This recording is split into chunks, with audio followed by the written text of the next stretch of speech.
Unravel. Slow.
Hmm.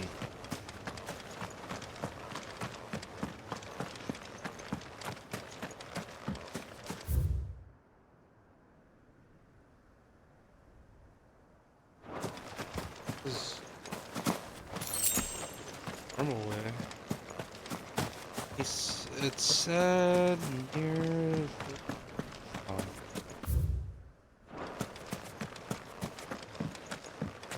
a mansion.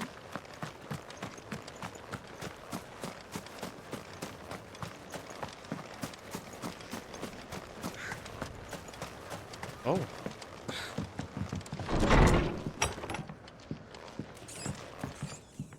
okay.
Oh, maybe it could be up there. Huh.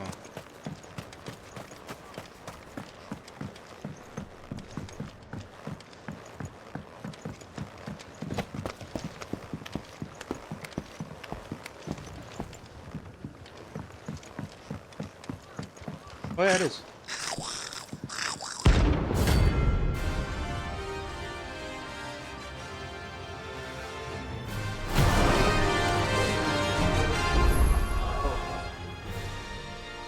Okay. Goblin and ash. How the hell did it cross the strait?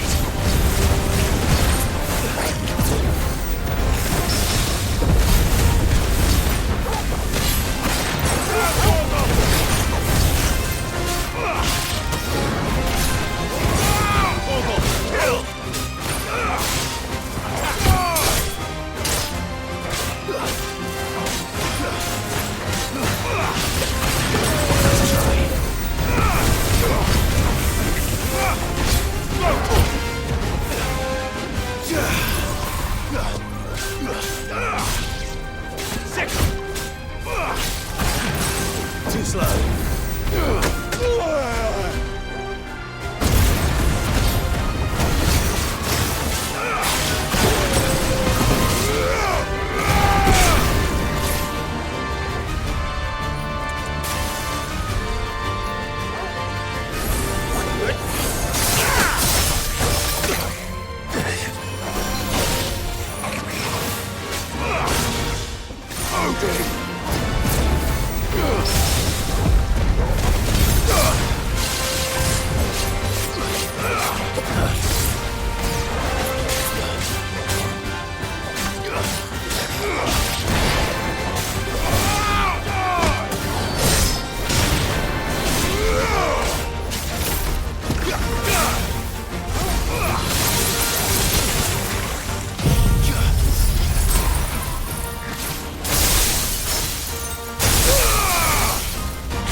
All yours, Torgal.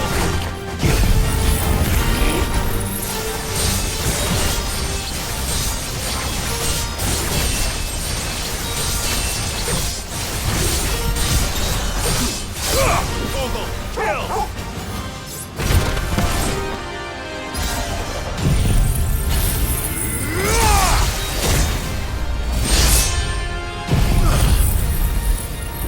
Over here!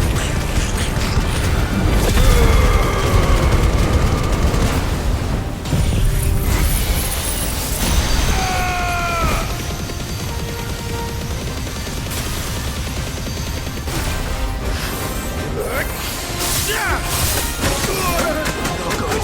I failed. Oh.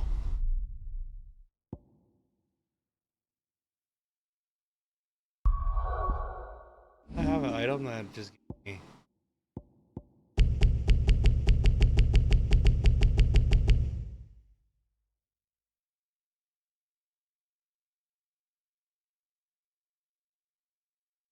Oh, you can't use it. I see. Interesting. I have to keep that as my shortcut? Because I can't use it. Oh. Oh. Oh, okay, I got it. Oh. That's just...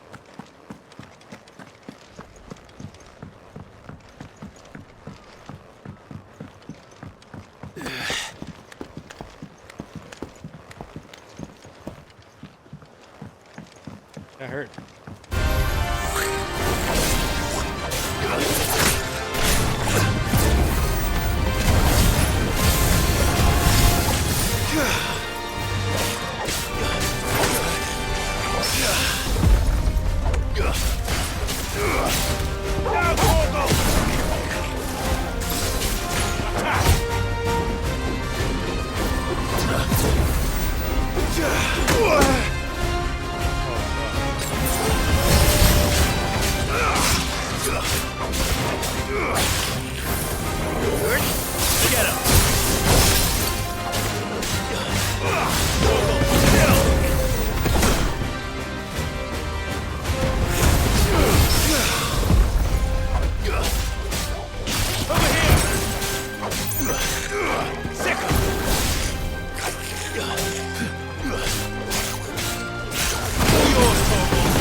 Oh my god, I fucking missed. Oh my god. Too slow.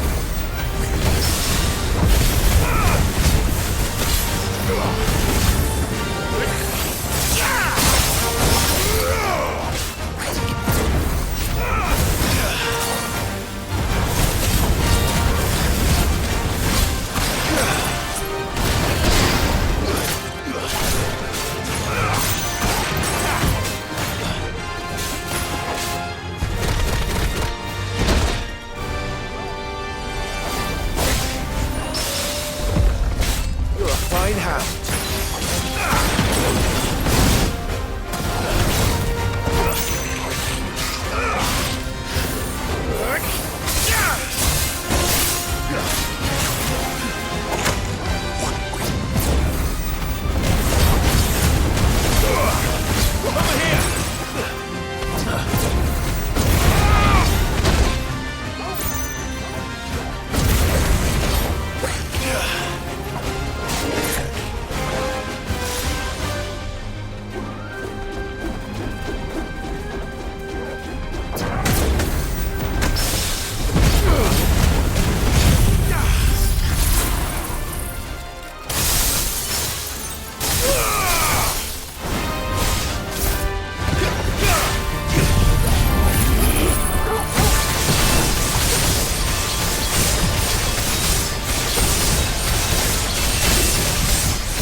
That was actually kind of annoying.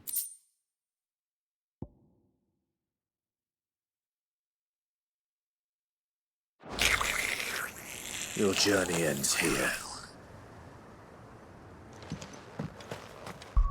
Interesting. Get back to the hideout, find the next one.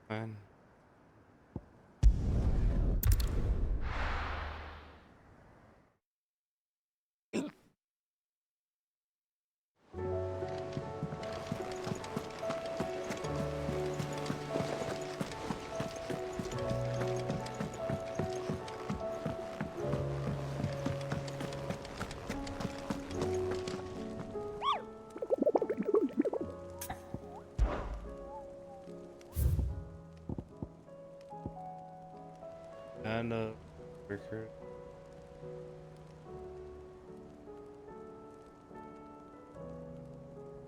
Road through.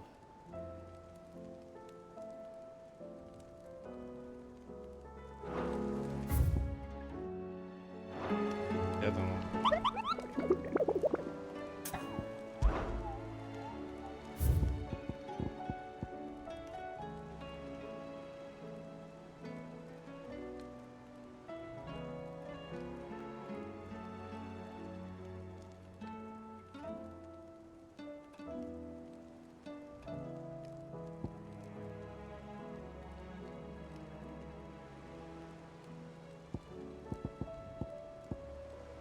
Dude.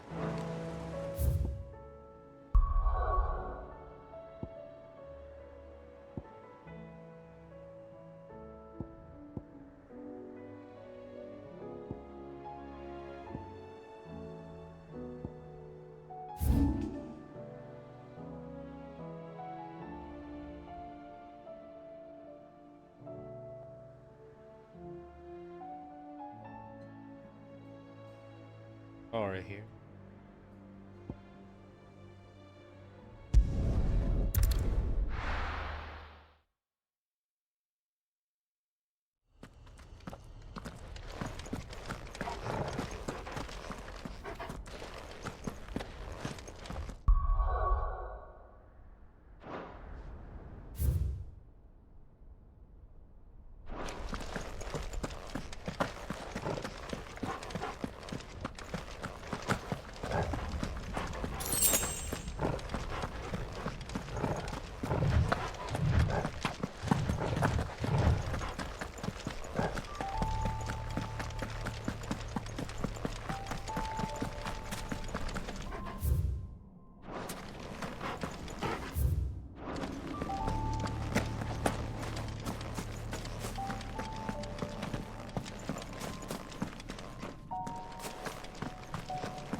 There it is.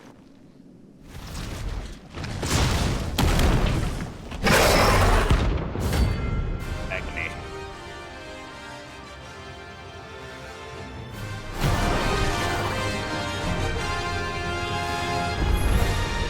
Look who's here to meet us. Pity they don't seem fond of visitors. Oh! Thanks, boy.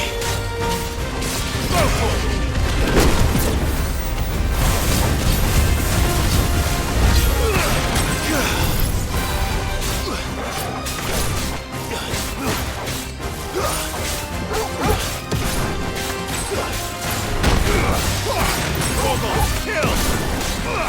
Over here! Get him!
Yeah, still. I've had warmer welcomes.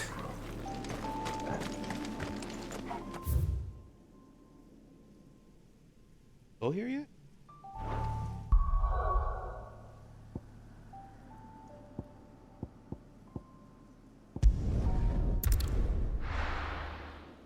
Okay, but I'm gonna craft that gear first.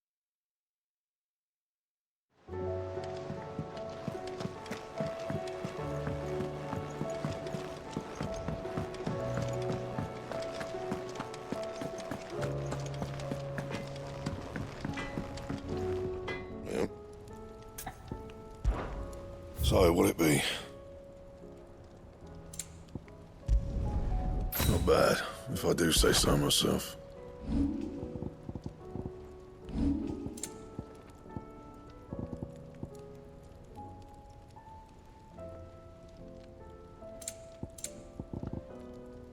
And?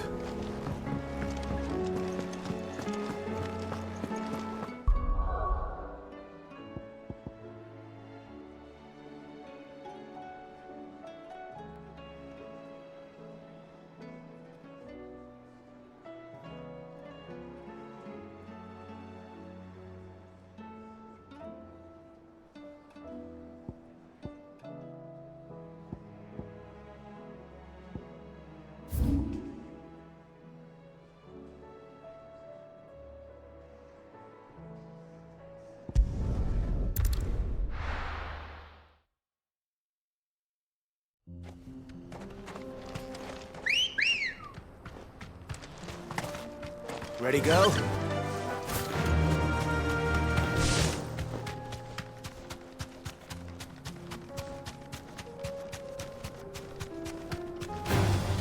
All right. Oh!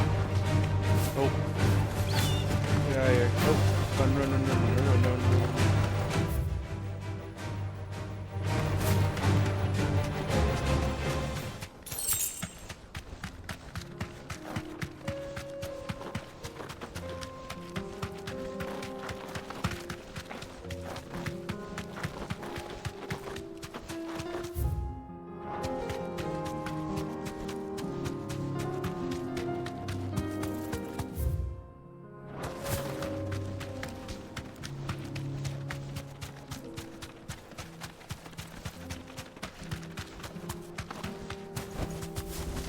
Up right here.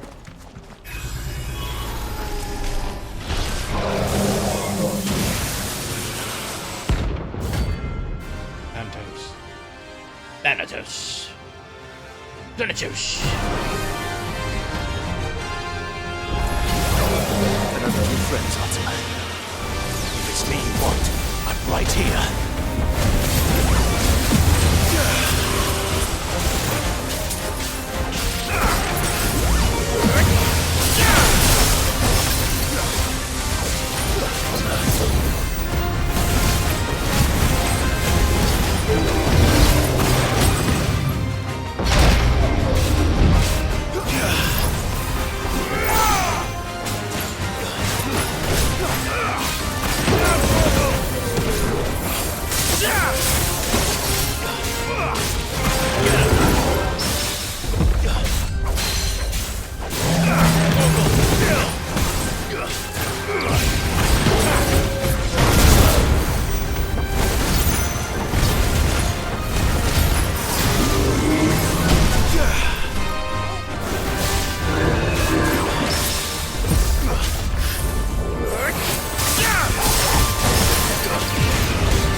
Ooh. And don't come back.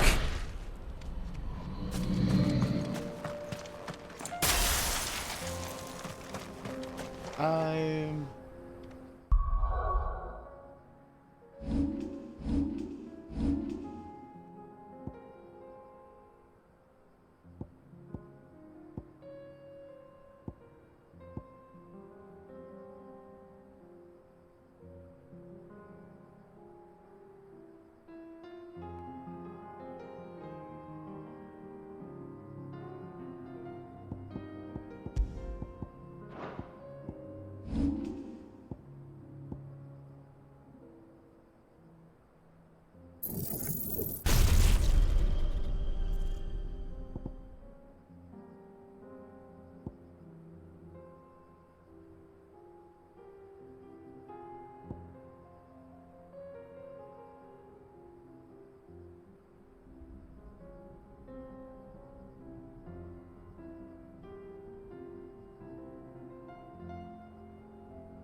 Awesome.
Oh, over there.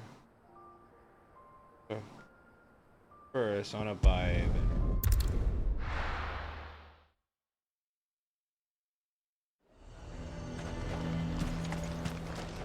And what can I do for you? And what can I do for you?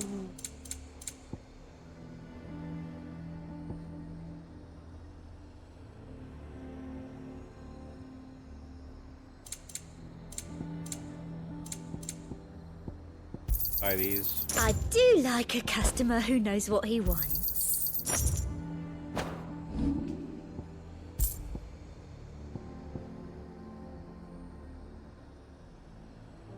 I'll be here if you need me.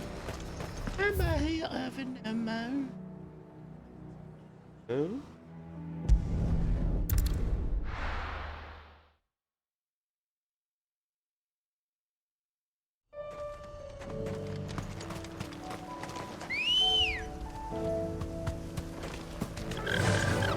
Fly, Ambrosia.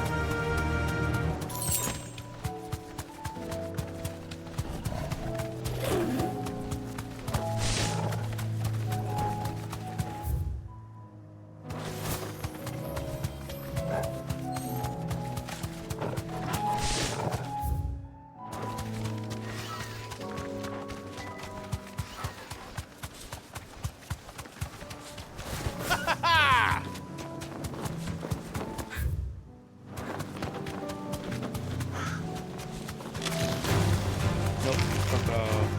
Get you.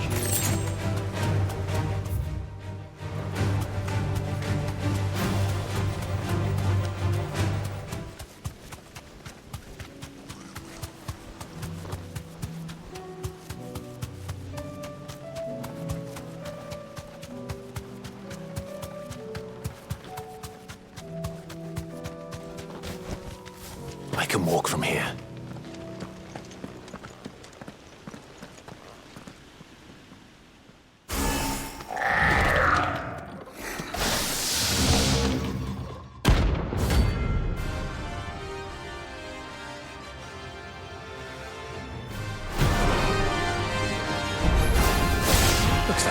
something up. There's only one thing for it. Get him!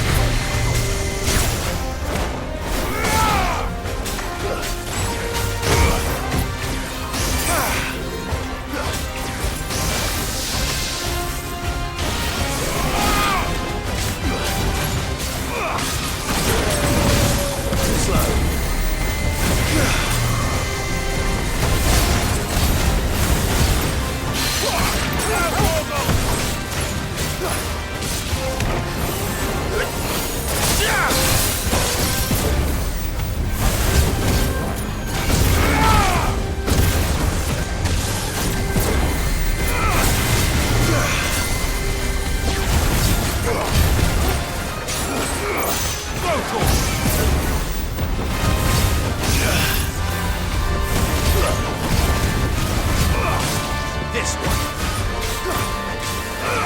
Let's try.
Sweet dreams.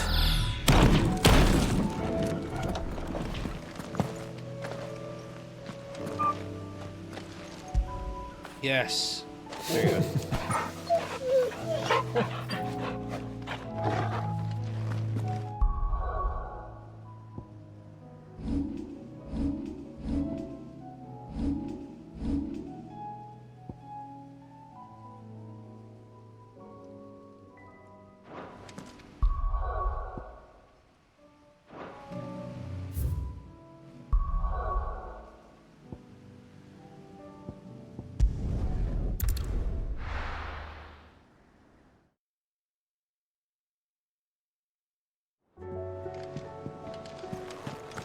Actually, does it look?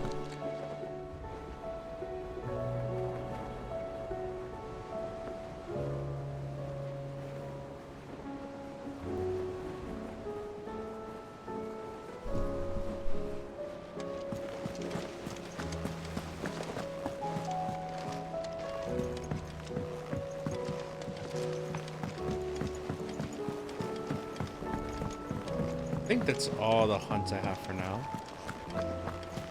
So I think probably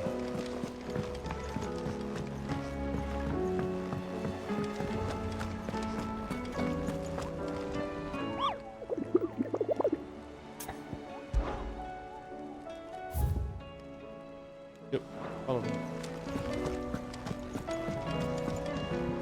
What will it be today? Allow me to educate you. One must understand one's place in the world.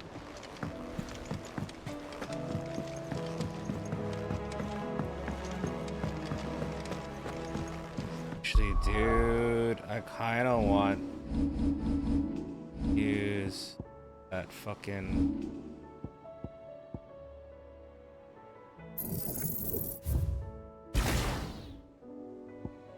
I want to use shift this drift slip. Slip is.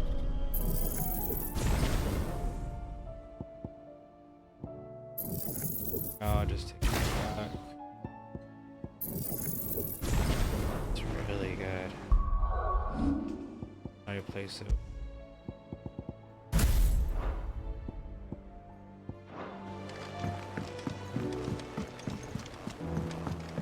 A little better, maybe. helps with like in combos like.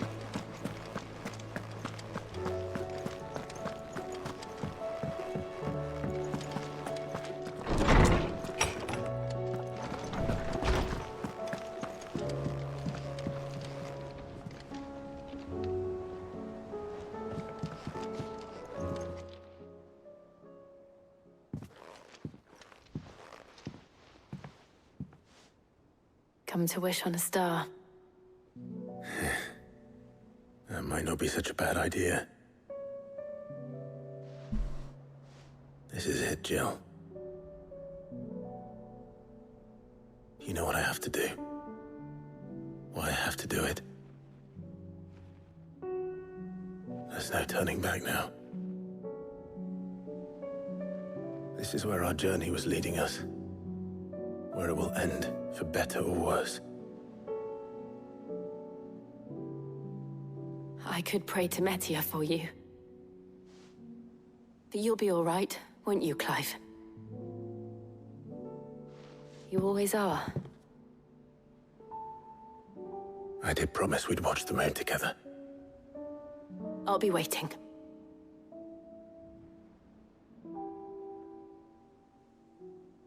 Oh.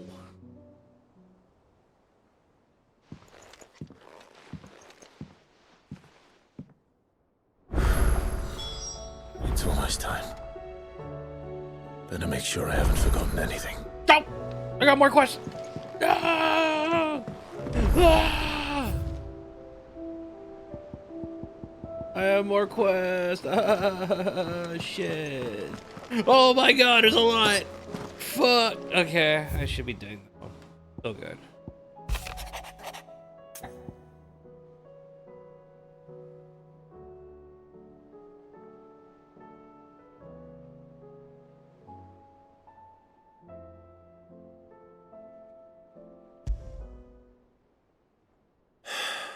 What is it this time, Torgal?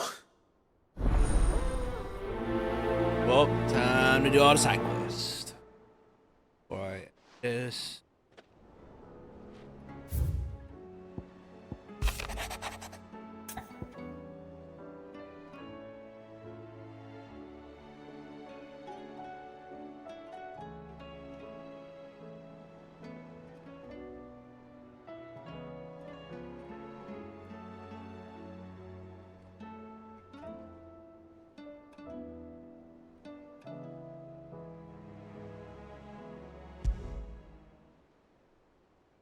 Something tells me this is no mere adventure story.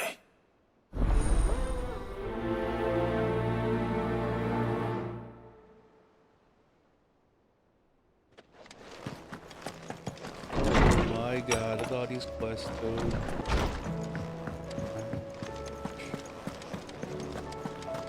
Kinda is. But yeah. Ugh, you alright? About that.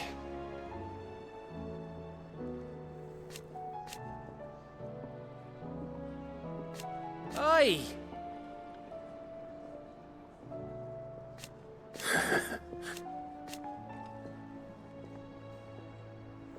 Let's see.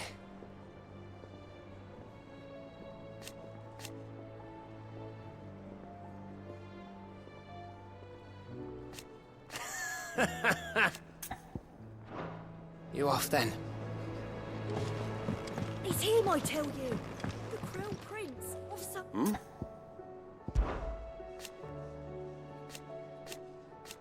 Huh.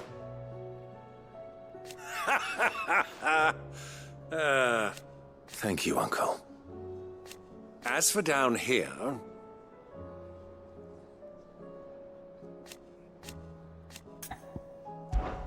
Clive, my boy! Rutherford informs me that we owe you our thanks. Hadn't intended for you to get involved, but such are the times we live in, huh? I would have done the same for anyone else. You're far too modest, Clive. You'd make a terrible nobleman. But tell me, is the realm truly in as dire a state as Rutherford suggests? From what little I saw, you were right to be worried. I suppose I should have expected the worst. But I was rather hoping the great and good of the realm might have things a little more under control. Alas, it seems that firm leadership is in short supply these days, and without it, the people are bound to lose their way. We must move quickly. But where do we start? True, the challenges that face us are many. But in my estimation, there are two key areas to be addressed before any other. The realm's armies and her larders. As you've seen firsthand, it's every man and woman for themselves out there. Certain cities have banded together to try and maintain some semblance of order, yes, but such cases are few and far between. And yet, the only remedy for the chaos that faces us is unity. A unity that transcends even the borders laid down by our ancestors. In short, if Storm does not stand together, she will fall apart. But how would one even begin to unite the realm? The armies, my boy. As I told you already, we begin by restoring order among the ranks of those sworn to maintain it. Sadly, I doubt I could convince even the lowliest gaggle of privates to dig a latrine together. But I do know someone the High Commanders have been known to listen to on occasion. Field Marshal Eugen Havel. I thought he was retired.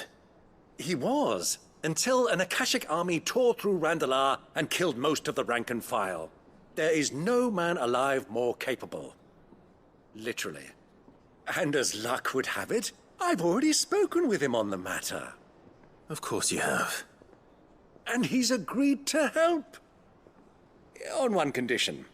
That he first speaks with you personally. Havel has always been a man of frustratingly rigid principle, and he has certain qualms about clasping arms with, well, with an outlaw. I extolled your many virtues as best I could, of course, but the old goat was adamant that he be allowed to appraise you in person. You don't mind, do you, my boy? Of course not. As long as chaos reigns, we will never build a better world. I'll do whatever it takes. And if the Field Marshal wishes to speak with me in person, then so be it. That's the spirit. I'll leave for Randalar at once. Would you send a Stolas? Of course. Rutherford is already in the Dalmekian capital. I'll have him tell Havel to expect you forthwith. Excellent. Thank you, Uncle. No, thank you, Clive. Oh, God. No, thank you. I don't gotta deal with his bullshit. Laid on your nephew and said, why don't you monkey?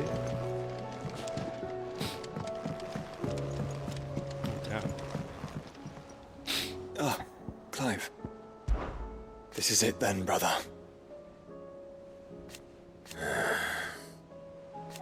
Indeed.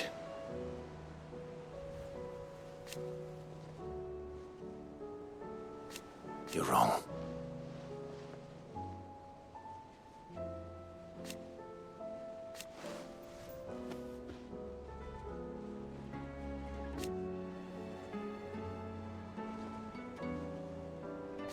Of course.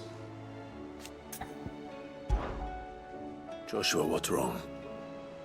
And don't say nothing. It's not nothing. I've received word from Cyril. The Undying have found Father's will, or something akin to it. His will? How and where? In the crypt beneath Rosalith Castle. After Kupka was kind enough to drive out the Imperials, the Undying took the opportunity to recover what relics of the Duchy yet remained. And in the process of doing so, they found a letter from Father. I'm surprised anything survived down there. Cyril asked that I join him in Tabor at my convenience. I have been meaning to go, but... would you join me? Of course. I want to know what's in that letter as much as you do. Very well. I am ready to leave when you are.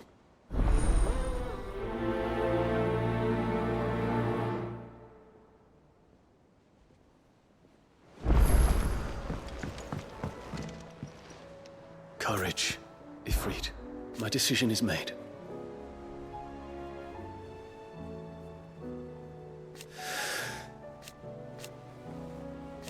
You said it yourself.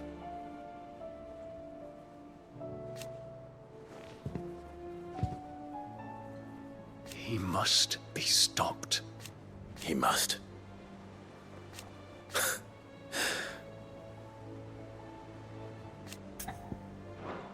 Make ready.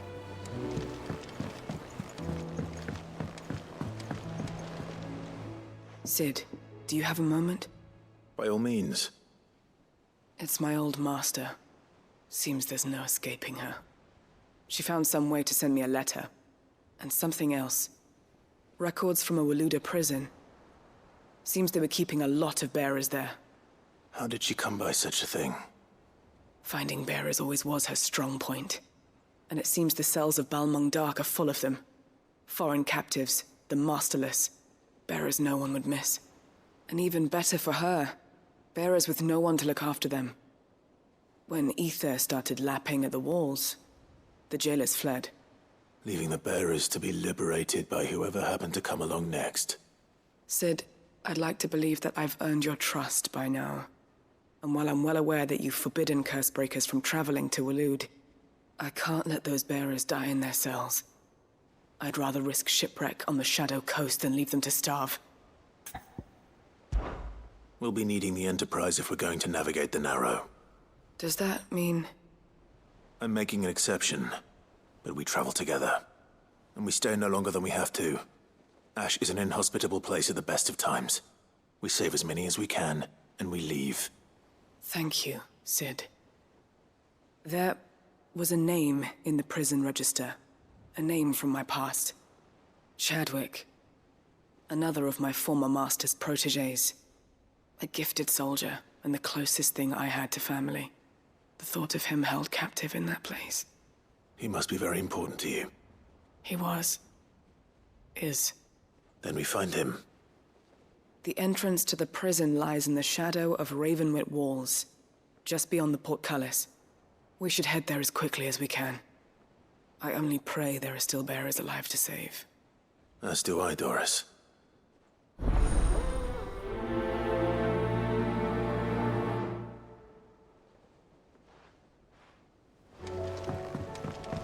Man, look at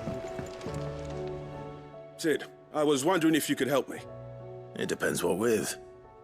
A bearer, but recently freed from his bonds, is keen to join the Cursebreakers. As you know, the work we do is not easy, which is why we test every volunteer's suitability.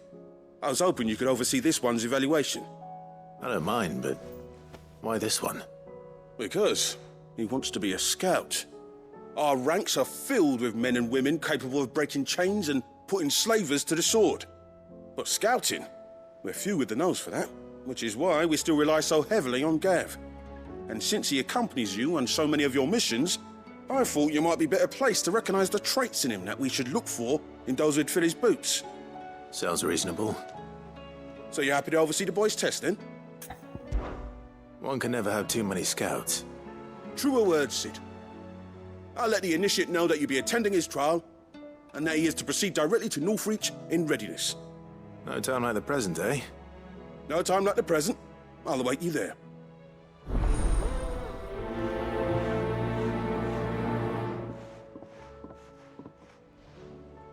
Northreach. I don't suppose they could have chosen somewhere closer.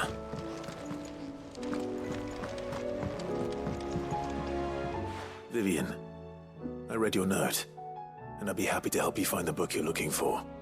Thank you, Clive. But tracking it down will not be easy. Are you sure?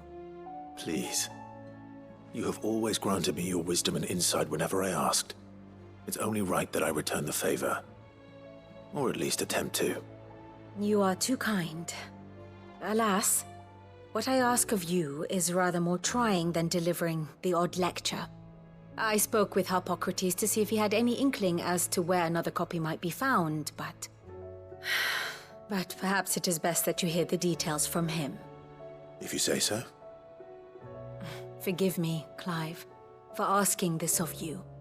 But this book, It set me on the path to becoming who I am today. Its importance cannot be overstated.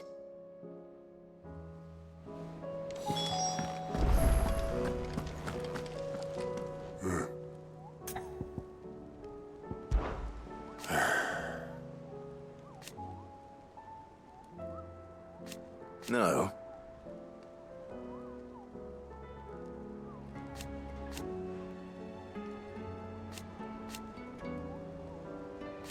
Is that right?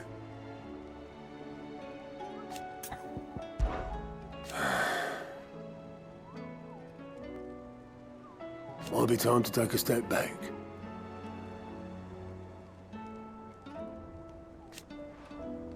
And if it weren't for Sid,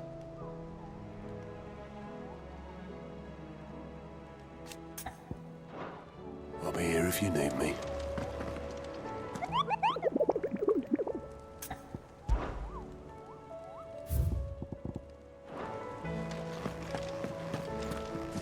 Oh, please. Oh, man, there's gonna be a lot. Clive! Anything catch your eye? Oh. There. Oh, there's in Dominican. Oh, God. Okay. Think you can help? I'll go check those out after. I gotta capture all the bitch. Feeling ill? And no sooner have your wounds mended.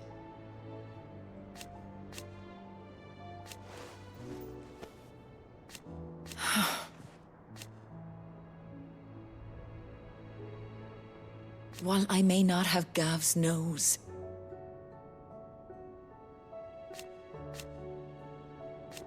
that's what I'm worried about. I do. What I truly like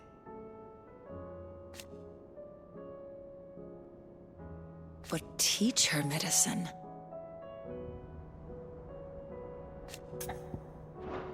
Don't push yourself too hard, Clive. Is there aught I might assist you with? His Grace and I.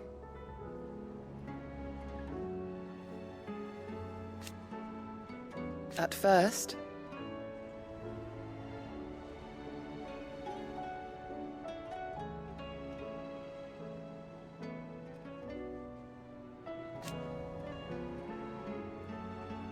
it was my duty to him.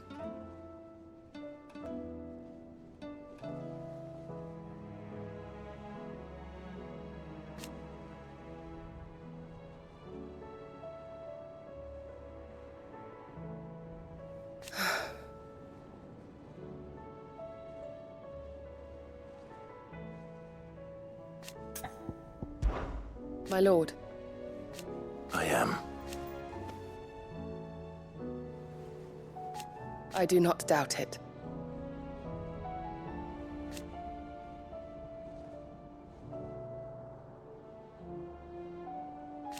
Thank you, Yode.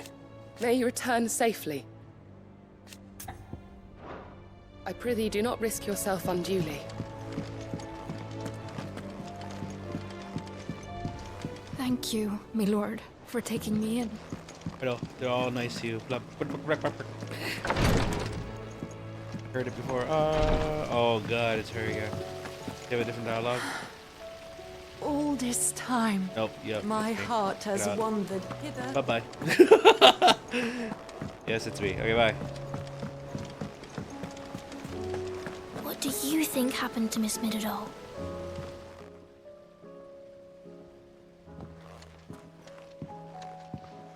Sid, you have to help us. With what? You didn't take apart another of Mid's contraptions, did you? No. Well, yes, but that's not what we want to talk to you about. It's Miss Midadol. She's been acting strange. Very strange. She's barely ever around. When she is, she acts like we aren't even there. Her head's in a crowd. In the clouds. That's what I said, in the clouds. Well, she does have a lot on her mind. When did you last see her? Not long ago. Right after she got back from saving you from Stoneir. Then it's probably just about the Enterprise. It did take quite a battering on the way there and back. You didn't break it, did you, Sid? You really should be more careful around Miss Mididol's inventions. Oh, don't listen to her. Even if you did break the Enterprise, you could put it back together, couldn't you? But who's gonna put Miss Mididol back together? She seems really sad. Why don't I go and see if I can cheer her up? You do that? For us? She's in her dungeon. Don't scare him. It's not a real dungeon. Thanks for the warning.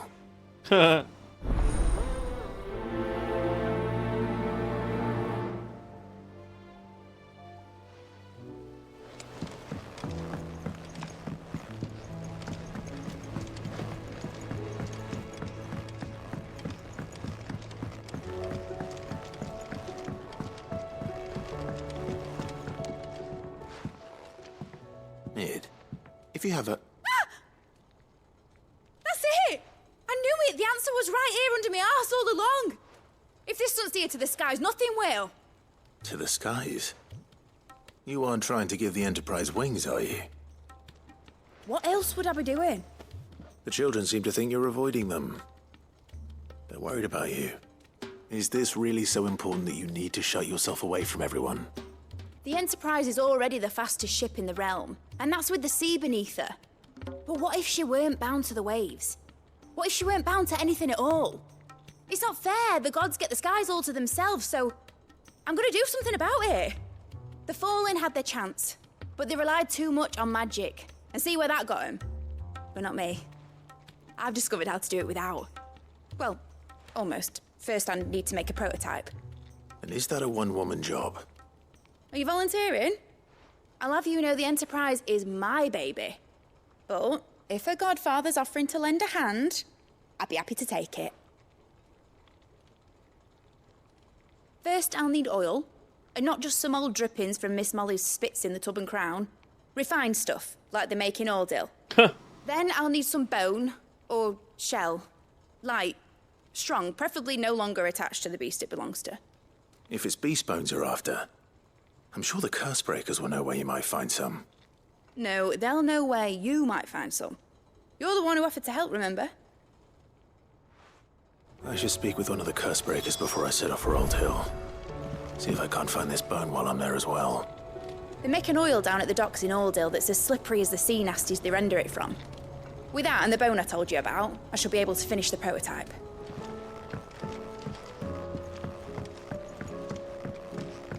Has Mididol mentioned a new project? Miss Shirley says your books made quite an impression on the children. Oh, up there. One more up there. Shit.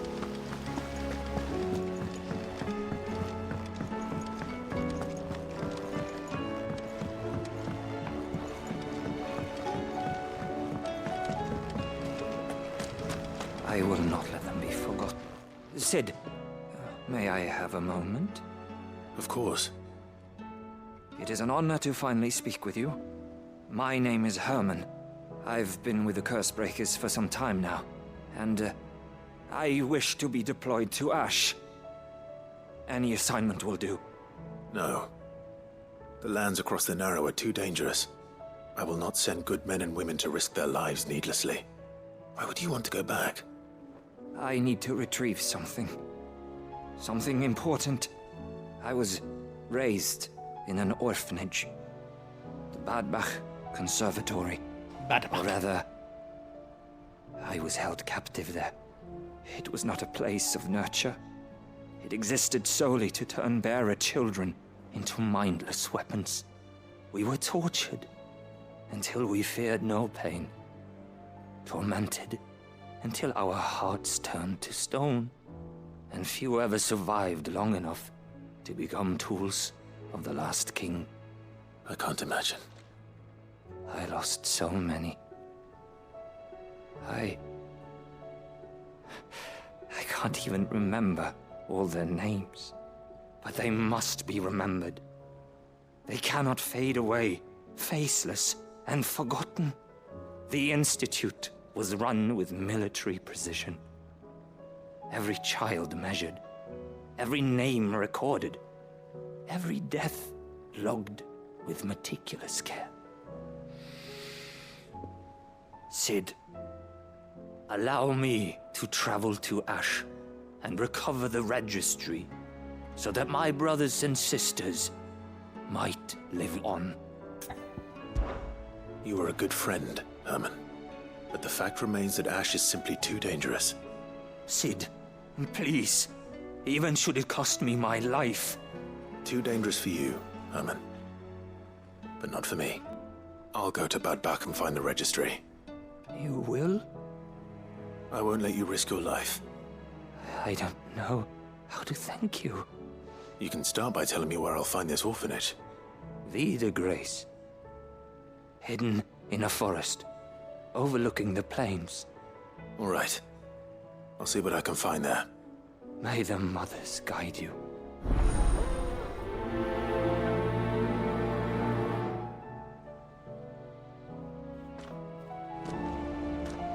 The plains of Vie de Grace have haunted my dreams since I escaped from the orphanage. I can't say I was looking forward to returning.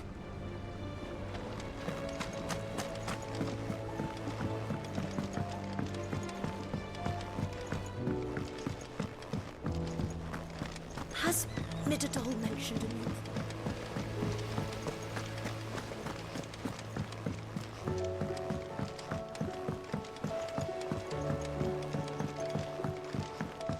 Torgal. Hello. Hello, boy. Pining for something, boy.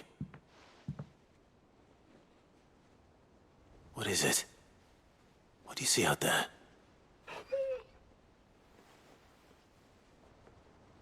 I never did ask where you got that anklet of yours. From Cid, that's why. On the day he brought him home. That long ago? And you're only thinking to ask this now? Cid saw that the pup had a habit of gnawing on his leg, since you ask. Clap that there iron on him to keep him from doing it. What was wrong, boy? I'll take like as not. Must have been hard on the poor whelp losing his loving masters at such a young age. Doubly hard in being a frost wolf, torn away from his icons and all. Cid would always tell him, you want that iron gone, you find what it is you're looking for. I reckon what he were looking for was you. I'm sorry, Torgal. Sorry for making you wait so long. Let's get that thing off you.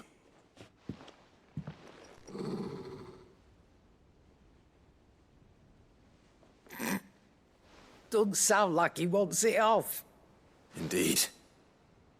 You miss Cid as much as the rest of us, don't you?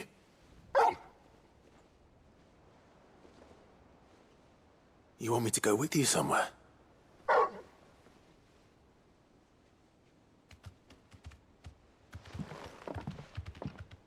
Quick, aren't you? Glad you've been paying attention. Not nearly as much as you have, Lady Karen. Aye, good thing and all. It's not like Gav would have kept him in nuts and rubbed his belly these past 10 summers. Your kindness is appreciated. You've been a good friend to him. Only because he doesn't talk back like the rest of you. Go on now.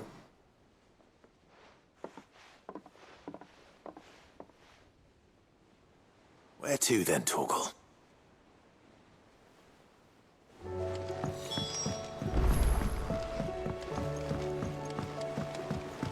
Say what you will, Lady Karen has seen herself.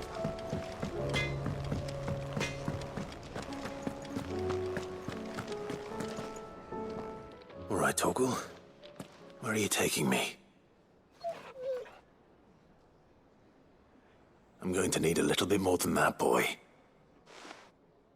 Do you have a better hint for me? Unless... you've already given me one. Back on the rear deck, you were looking west, toward Rosaria.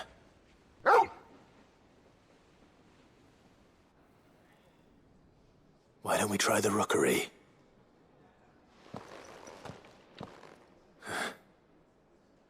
haven't been to the island in almost 20 years.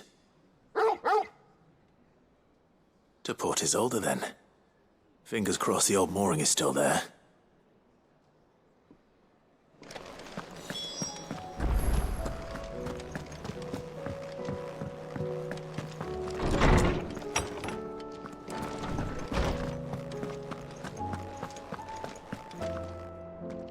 Ah, Clive, my boy. What a pleasure it is to see you. Hippocrates. There's something I need to ask you. I've been charged with locating a book called From a Distance. Then you seek a rare gem indeed. One whose name I had not thought to hear from your lips. You've been talking to Vivian. Right as always. But she didn't seem keen to tell me very much. I take it she didn't like what you had to say. And yet I gather it did naught to dissuade her. Clive, if the young professor has tasked you with obtaining a copy, I fear she asks the impossible. The executors would not allow it. The executors? Coveters of Secrets. A clandestine organization committed to the collection and intenebration of forbidden texts and technologies. One such text being the tome Vivian seeks, chronicling as it does the true history of the enslavement of bearers, a tale which could overturn the established order were it ever to become widely known. Or, so rumor has it. I've never actually read the thing, or even set eyes on it for that matter. How is it that I haven't heard of this organization? Why, secrecy is the executor's watchword. They lurk in the shadows, emerging only to seize that which must be seized, be it books, inventions, or people, before disappearing again, leaving nary a trace. Which would explain why Vivian's copy was snatched from her grasp not long after she found it. By the hand of the executors, yes. But what drives them? Self-interest or ideology? A fine question. Sadly, all that is known of the executors can be recounted in a single breath. You may just as soon ask me of their origins, numbers, or the identities of their leaders. Any answer I give would be pure speculation. Then my hunt was doomed from the first. What was Vivian expecting? That I'd pluck it from thin air? Not from thin air, no. From ash. Rumors of the executors are rife among the scholars of Storm, but rather less so across the strait. I have a friend. Well, I had a friend in the village of Garnick, a collector of rare tomes, upon which subject we would oft correspond. Alas, I have heard naught from him since the skies fell dark. And no doubt he too has turned. But though he did not mention it by name, it is possible that a surviving copy of From a Distance yet rests upon one of his many shelves, quietly awaiting discovery. If you were, by some chance, able to save even a single book from the poor man's library, I know his soul would rest easier. Very well. When I next find myself in Waloed, I'll be sure to pay Garnick a visit.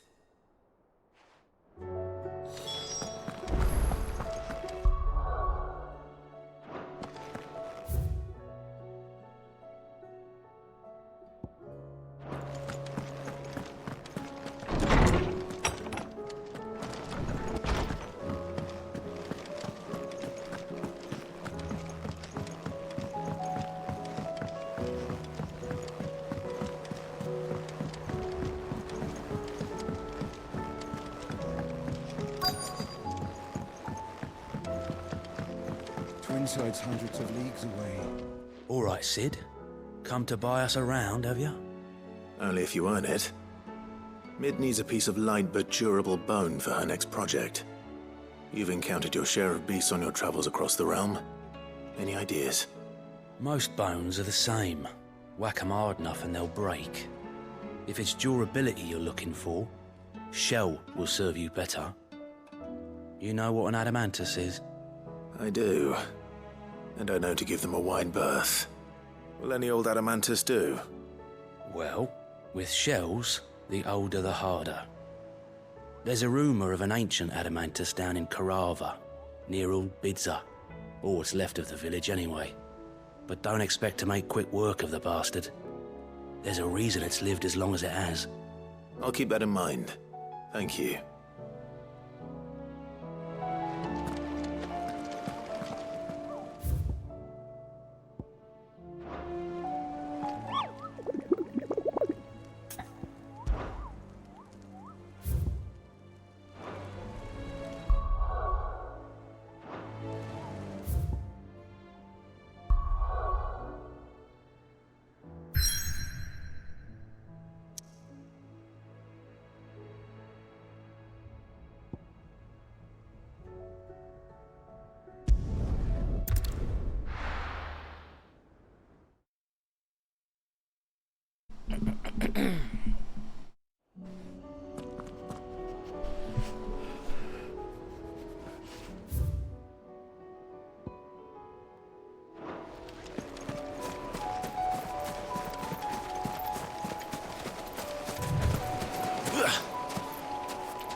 It's still here.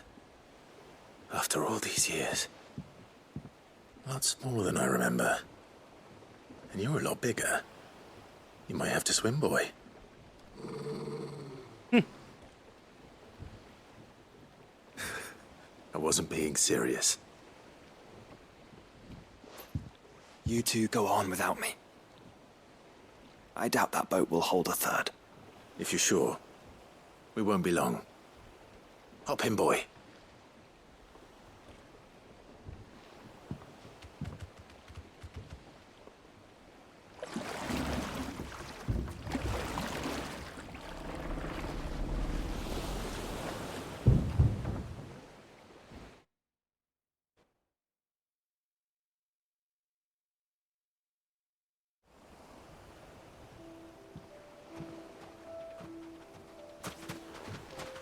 This place hasn't changed at all.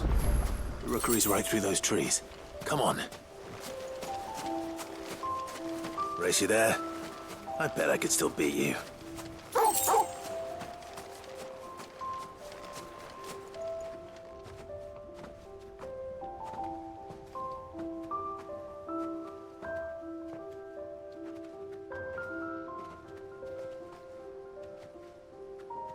Here we are.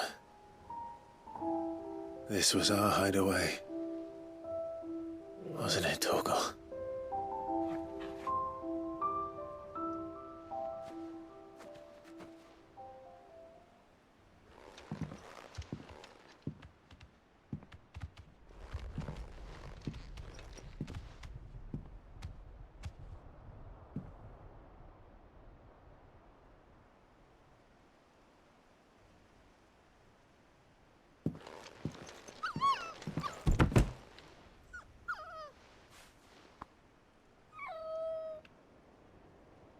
Coming here helped me to forget who I was. Or wasn't. Prince, Shield. Son his mother could love. Had I been any one of those things? Perhaps.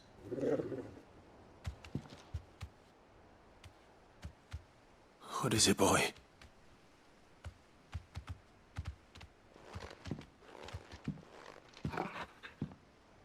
Oh. This is all from the castle. And Phoenix Gate. Did you bring these here? My sparring sword.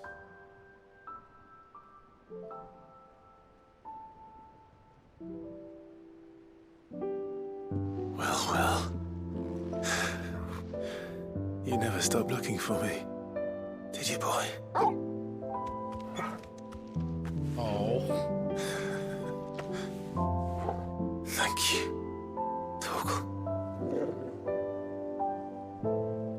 for never giving up. For never forgetting.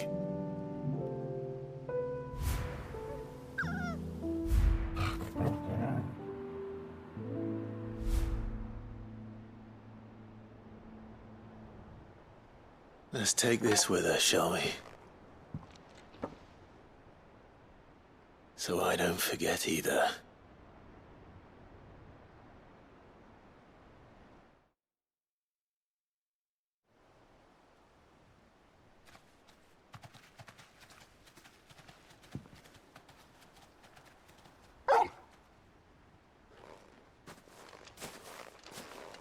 That's not the way back to the boat, Torgal. All right. I'm coming.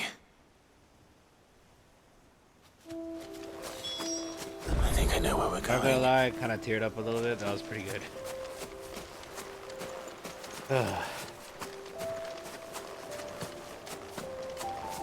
Horrible, such a...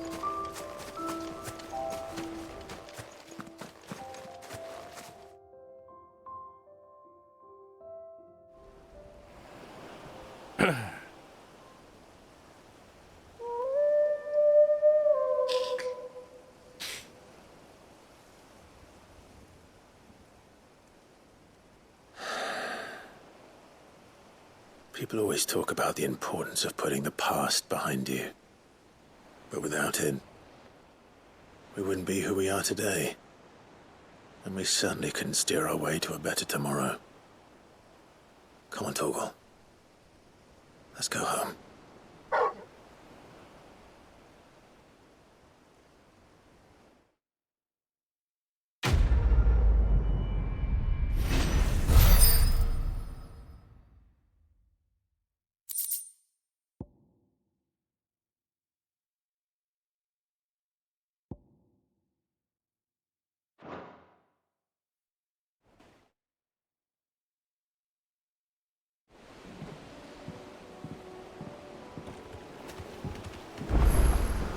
Sorry for the wait. We're ready.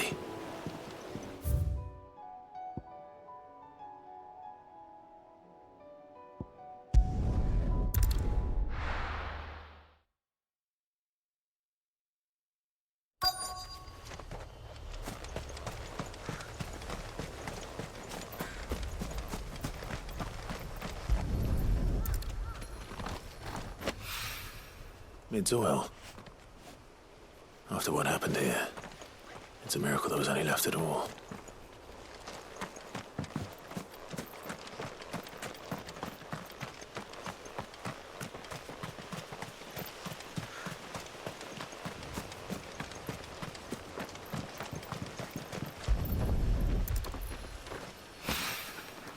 This should be enough.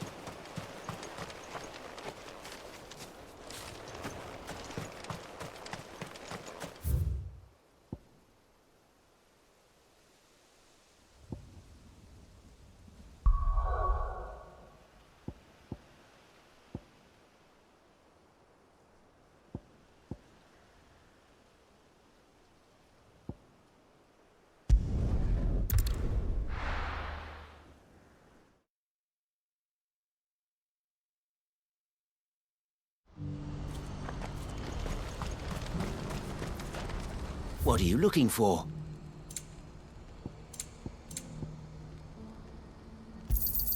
A fine choice.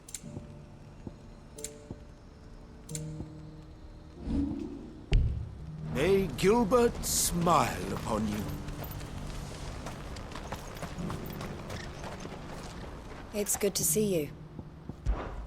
When we fled our childhood home,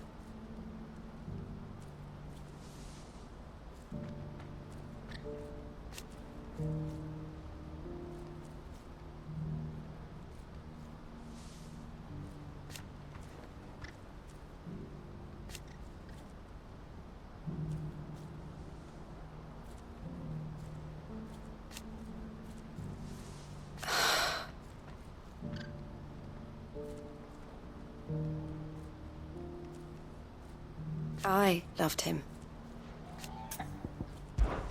Did I tell you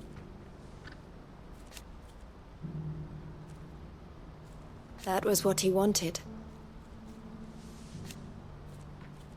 No matter how hard it might be. The Dominion has fallen.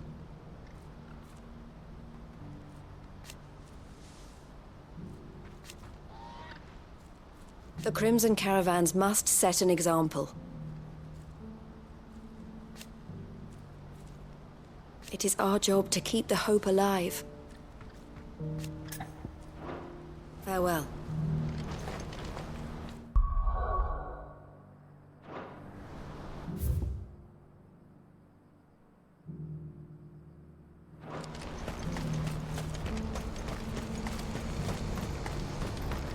Do you see that too?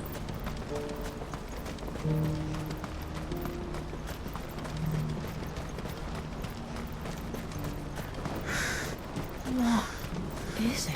Oh, please. Just make it stop. I'm scared. Nothing good's gonna come of this, I'm telling you. Yeah. Just looking at it's enough to send a shiver down my spine.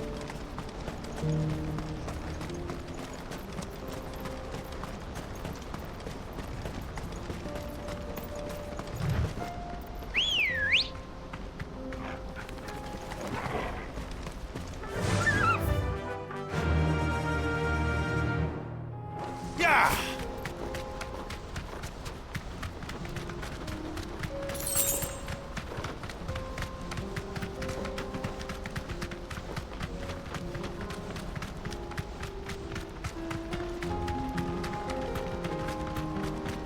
Have care.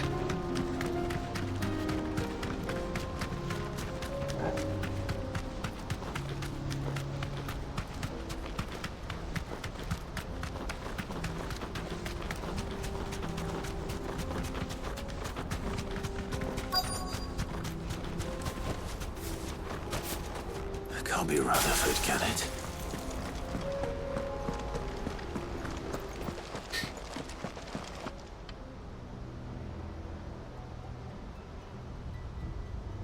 Turncoats and cowards, the lot of you! If it's a fight you want, it's a fight you shall have! Allow me. I don't need your... Please, Field Marshal, oblige him. This won't take long. You're right. It won't. Men, finish him.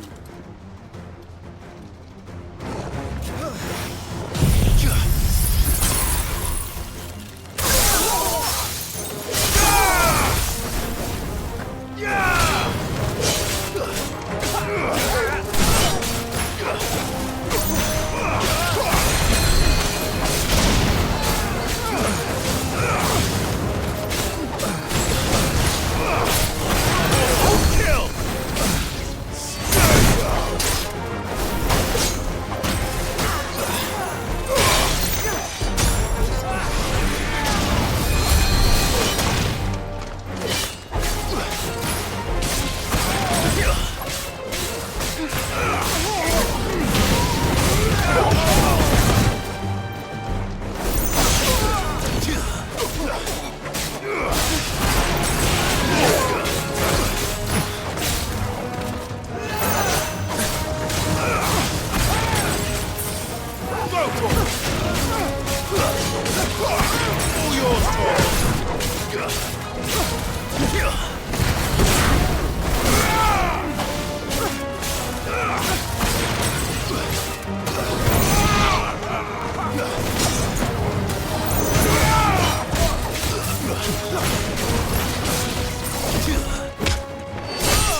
A little longer than I'd have liked.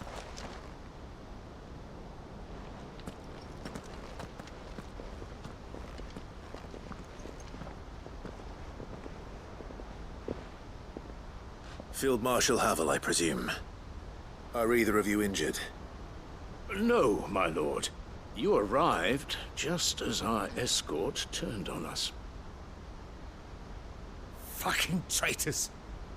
I'd heard reports of soldiers in the outlying regions abandoning the oaths they swore.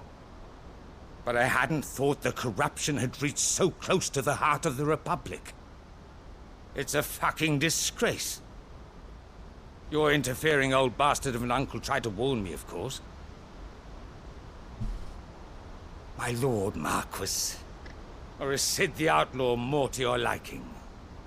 Call me what you want. It doesn't change who I am, or the urgency of the message I bring. My uncle has a plan to right the realm, and he needs your help to see it through. Before I agree to anything, I'd have you answer one question. What do you stand to gain from all this? I won't deny that I might benefit from further chaos. But I seek a new beginning for all of us. And while the choices I've made may not always have been the right ones, I know I made them for the right reasons. For so long, so many of us have been told how we could live, how we could die, when it should have been our decision all along. Now we have a chance to put things right. But in order to take it, we must stand together. Even if it be beside those with whom we don't see eye to eye.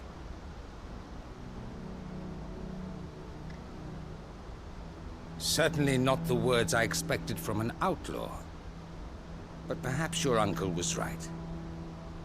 You are no ordinary outlaw. I'll never hear the end of this. All right. I'll start by ordering my most trusted guard to bring the Dhalmekian fringes under control. Next, I'll make contact with my counterparts in the Imperial Army and see if I can't convince them to try and restore order in their own territory.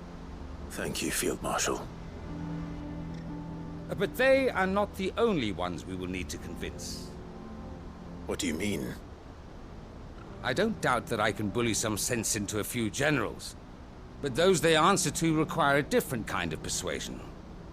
And when it comes to honeyed words, well, we will need an envoy. One who can court even the most stubborn of statesmen. You, perhaps? I'm flattered. But I'm no diplomat either. And I have other problems to attend to. What we need is a skilled arbitrator. And I may know just the person. Is that so? And would he happen to be an outlaw too? Of a different kind, perhaps. Well, beggars can't be choosers. I suppose we'll all have to find a little of the outlaw in ourselves if we're to make it through this. Very well. Send your man to me right away. I shall.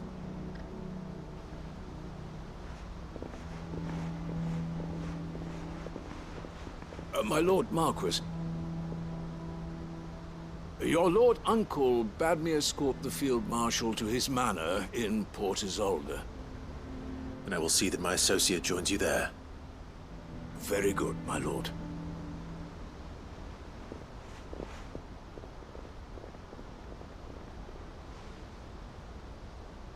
Huh. An envoy. I'm not sure I'm the man to talk anyone round. I can barely convince my brother to take his medicine. No. This is a job for someone with experience. Someone like Quentin. I hope I can convince him at least.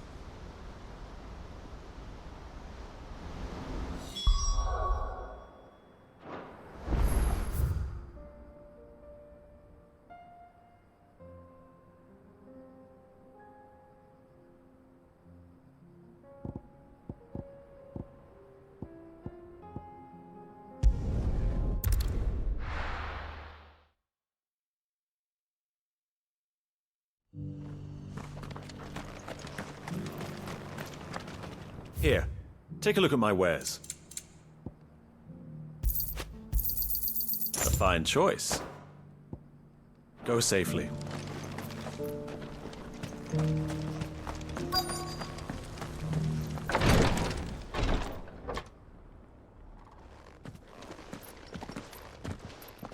Your Grace, my lord, I trust your journey was not overly onerous. Cyril, you found a letter from Father? Yes, I have it here.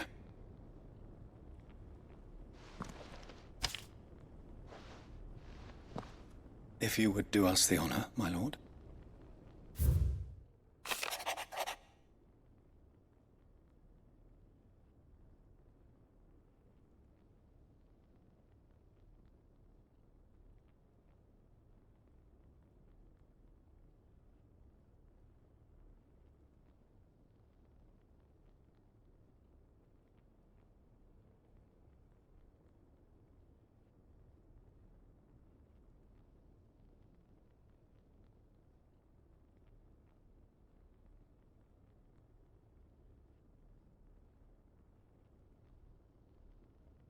Bishop.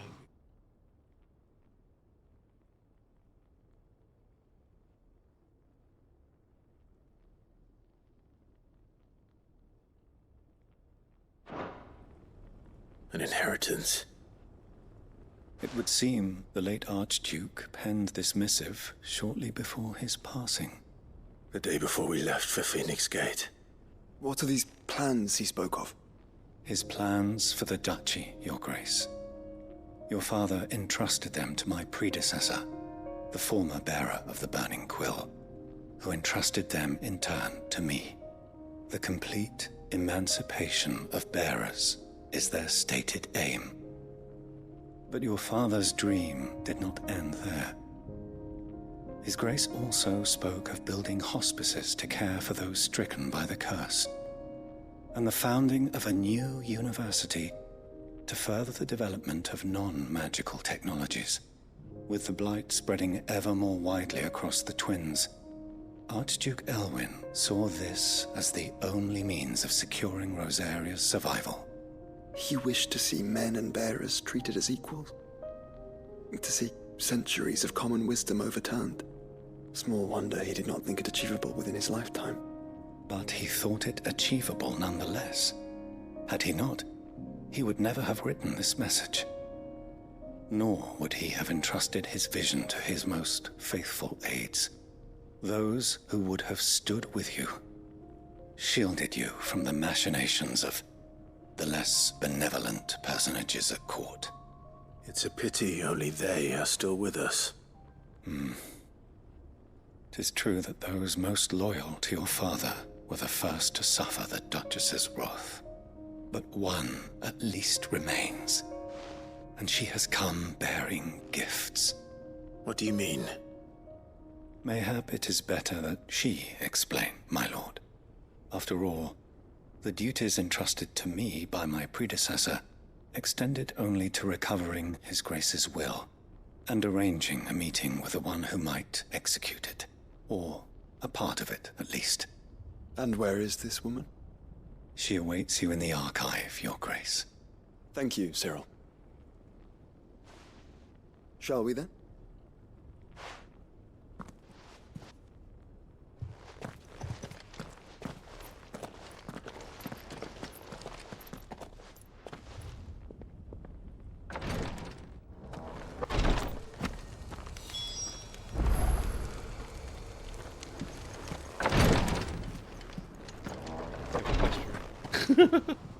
Lord Marquis, if you have a moment. What is it, Cyril? One of our brethren lately journeyed across the strait in order to pursue a new avenue of inquiry in our ongoing investigation. He sent an owl some while ago, but we have heard naught from him since. Was he surveying another fallen ruin? No. The object of his study was a savior cult that has arisen in Ash in recent years. We believe it may have some connection to the Circle of Malleus, an ancient religion that worshipped Ultima as its god. By gaining an understanding of this new faith, We hoped to learn more of the Circle's original beliefs. And so you sent one of your brothers to Ash? A continent teeming with orcs and Akashic? Fully cognizant of the risks, yes. I entrusted the mission to one of the most able of our order, the Third Chair, a master of the arts of combat and survival both. Though he has been silent for some days now, I have thus far refrained from sending any others in search of him, lest they be lost in turn. Yet, it seemed only right to inform you of the situation, given your unique experience of the perils of Ash. For as you so earnestly advised me, it would not do to abandon a man to his fate, when he might yet be saved. It would not. But Ash is a big place. Can you be any more specific? Perhaps. The last owl I received from him mentioned a village where he had heard the cult were wont to assemble. Mickleburg was its name. It lies in the southern reaches of Waloed. If aught ill befell him, I expect it did so there. All right. I'll see what I can do. You are much too kind, my lord. Go then, with my hopes, and may the Firebird's flame ever burn in your heart.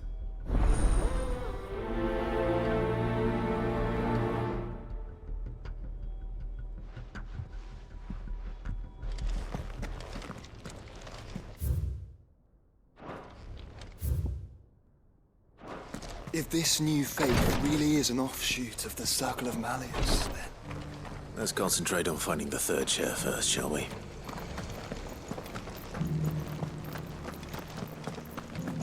This is the Required Tree, an archive where we of the Undying collect and collate our findings.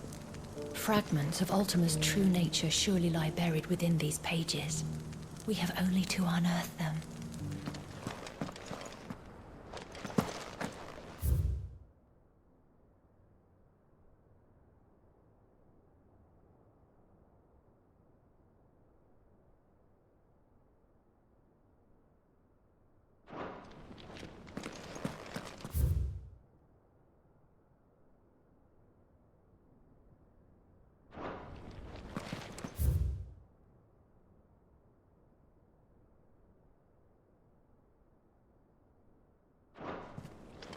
The Undying are not the only secret fellowship in this realm, you know.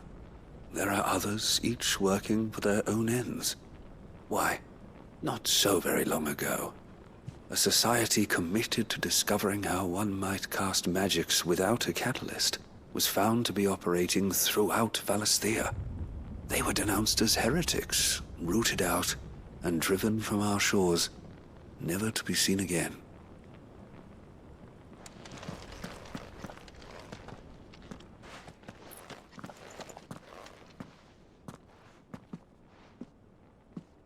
My lord, your grace.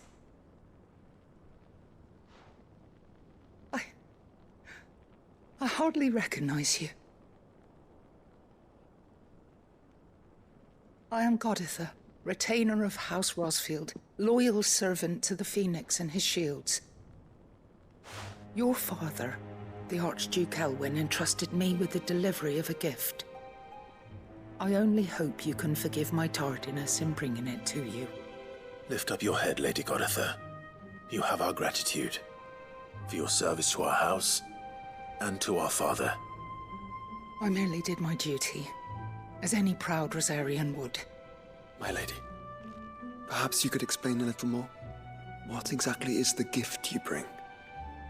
As I'm sure you know, it has long been the custom for the children of House Rosfield to be presented with certain keepsakes upon their coming of age. Indeed it has. Our father often spoke of the day when our turn would come. And had he lived to see it, he would have presented you with the treasures I bear. Matching armbands for you both. Alas, he did not live. Indeed, he was taken from us even before they could be completed. He had intended to claim the Heartstone with which each armband was to be finished himself, but it was not to be. And his gifts remain incomplete. I see. It saddens me to bring them before you, as they are. It was your father's wish that you be presented with the finished articles, not these works in progress. But with his grace long since gone, and the stone left unclaimed, I had little choice. You are grown men now, and his house is yours. And while I would not presume to insist upon your claiming the Heartstone in his stead, I know that nothing would have pleased him more than for you to do so. Thank you, Lady Goditha. What say you, Clive? What else? Of course, my lady. May our father's will be done. Oh, I am much obliged. Do you know where we might find this Heartstone, my lady? I do. Though it may be a matter of a good deal more than simply happening upon it. It is found in the bellies of elder griffins, you see. We do at least know where to find one. A certain specimen has made its nest in Titan's Wake, not far from here. A certain specimen? You are most perceptive, Your Grace. In answer to your unspoken question, yes. In fact, this is the very same beast your father meant to slay. I have been tracking its movements since you were but a boy. Were you to slay it in his stead, as men of House Rosfield, it would surely make your father proud. What say you, Joshua? What else? The griffin your father meant to slay is currently nesting in Titan's Wake, not far from here. Slay it in his stead, and claim the Heartstone that he could not. Titan's Wake is to the south of here. But we must not be hasty. The good lady has been disappointed once already.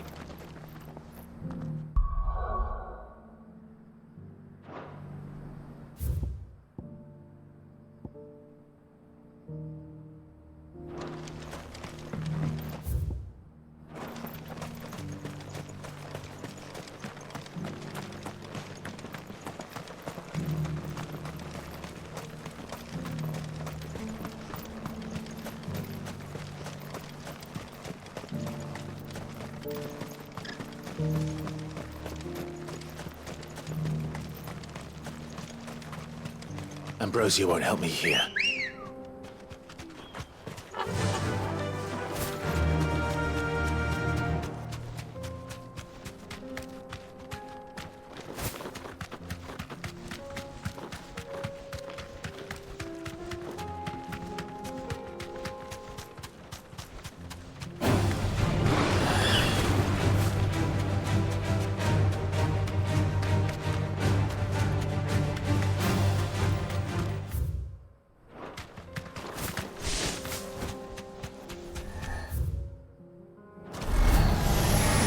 Surrounded.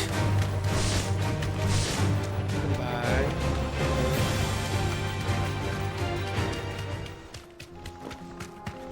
Eyes peeled, Joshua.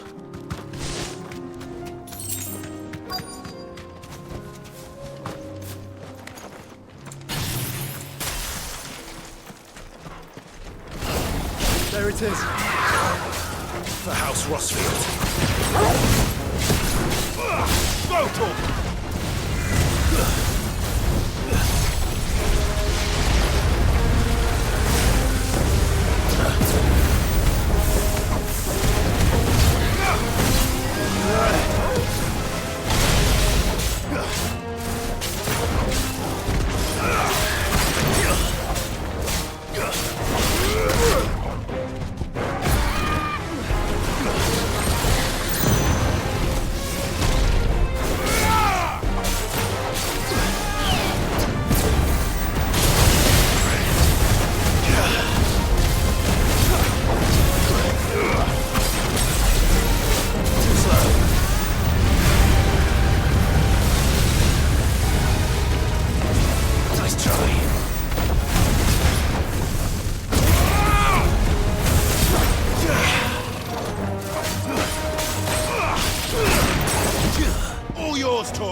Is this the Heartstone?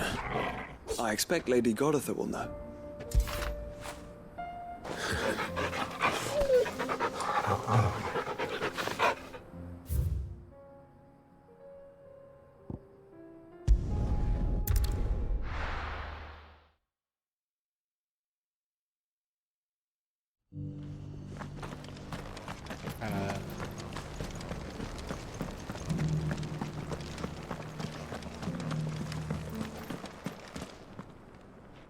Oh, thank the Founder you were safe.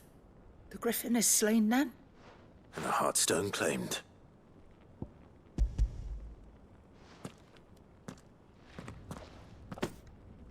Yes.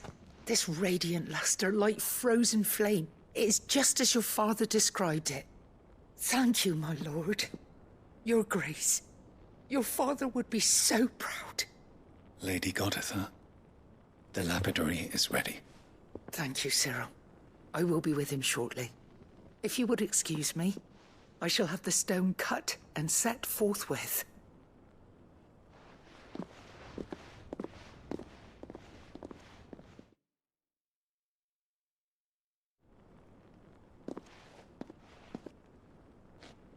The armbands are complete.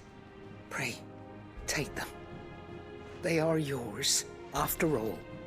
Heartstone is harder and more enduring than garnet, or even ruby. It symbolizes unwavering will and devotion. And the graven vines encircling the stone represent the unbreakable bonds between you. It's a message. Father knew we had enemies both inside and outside the duchy. Enemies who would thwart his vision. Only with unwavering devotion would it ever be realized. And only if we stood together, as Phoenix and Shield, as brothers in arms, only then might those enemies be overcome. Indeed. His Grace knew the enormity of the task he would entrust to you, his heirs. But this was more than just a message. It was a promise. That he would always be with you. Thank you, Lady Goditha, for remaining the steadfast custodian of our father's will. Forgive me, my lady, but there is something I don't quite understand. The Undying told me that after Father died, Mother claimed all of the ducal treasures for her own. Even if the armbands were incomplete, she would surely not have overlooked them. So, how were you able to keep them from her? Because I was the keeper of the vault. Though I was but a lowly servant, your father spoke to me of his intentions for the bands, of the deep love he had for both of you, and his hopes for your future. In the days before the disaster at Phoenix Gate, I discovered that the Duchess had ordered her jewelry be sent away from the castle. It was then that I knew she meant to betray us. I tried to warn your father, but it was too late. When word of the fire reached Rosalith, I knew my time was short. So I took up the armbands and I fled into the night. And thank the Founder you did. Yet my duty to your father was incomplete. Not knowing what else to do, I followed the Griffin, thinking I might claim the Heartstone on its passing. And so my pursuit continued, until Lord Cyril appeared before me. He informed me that His Grace's will had been recovered, and that his sons were alive and well. Lady Goditha, on behalf of my father and all the people of Rosaria, I thank you for your loyal service. As do I. Thank you, my lord. Your Grace, for coming back to us, for giving my service meaning.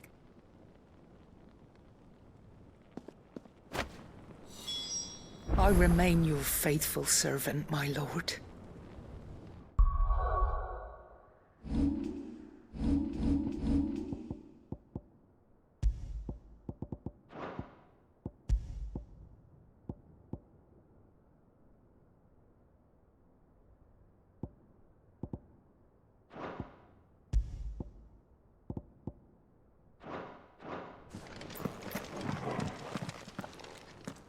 The bands suit you well. It must be gratifying to finally receive the inheritance that was denied you for so long. It is. And we thank you for the part you played, Cyril. If you would permit me to play my part a little longer, might I suggest that you make your way to your father's memorial atop Hawk's Cry Cliff? Let him see that you have received his blessing, and that his vision lives on in you. I suppose it would be churlish not to. What do you say, Clive? Shall we pay Father a visit? I think we should. I was hoping to be able to offer him my thanks before we left for Origin. Your father's helm is enshrined there. It has been since the day we recovered it from Phoenix Gate. I prithee claim it, for it too is a part of your inheritance, and I do not doubt that your father would prefer it in your hands than perched upon some lonely rock. Thank you, Cyril.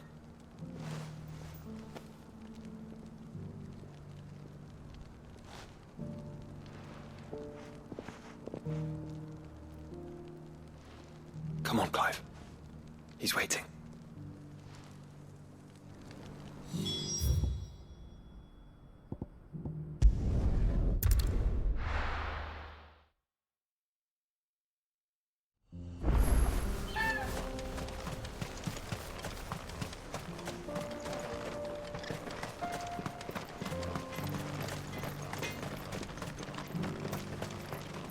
Would you like to see my wares?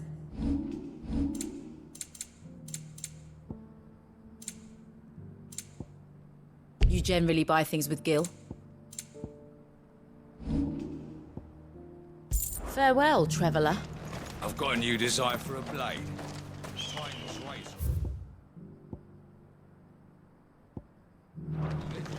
Can cleave through rock as if it were flaxen thread. You leave our linen alone.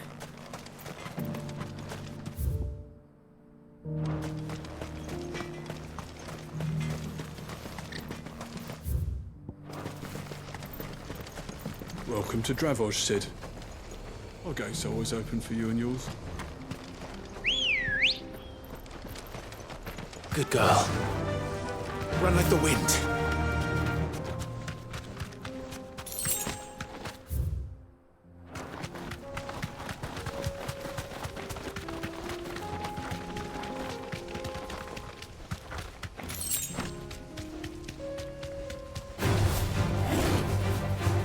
Here we are again.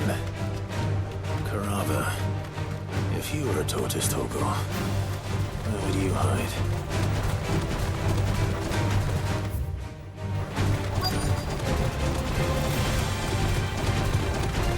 Thanks, Gal.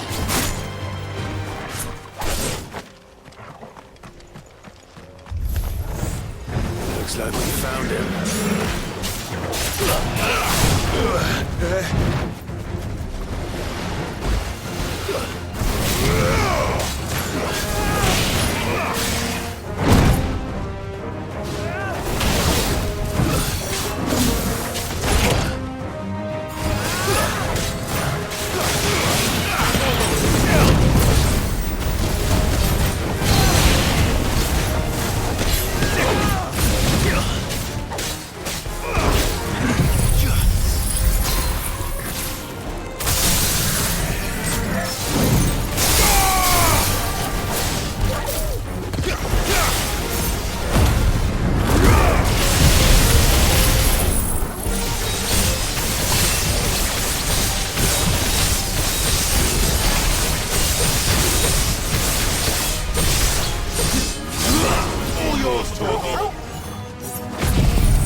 I better get these materials to Mid so she can finish her prototype.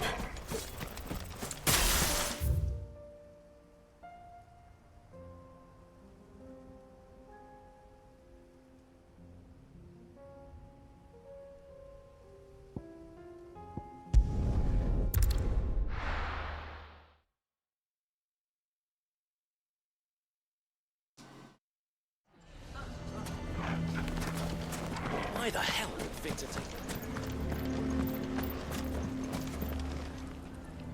Here to help me pack? Thanks, but I'll be traveling light.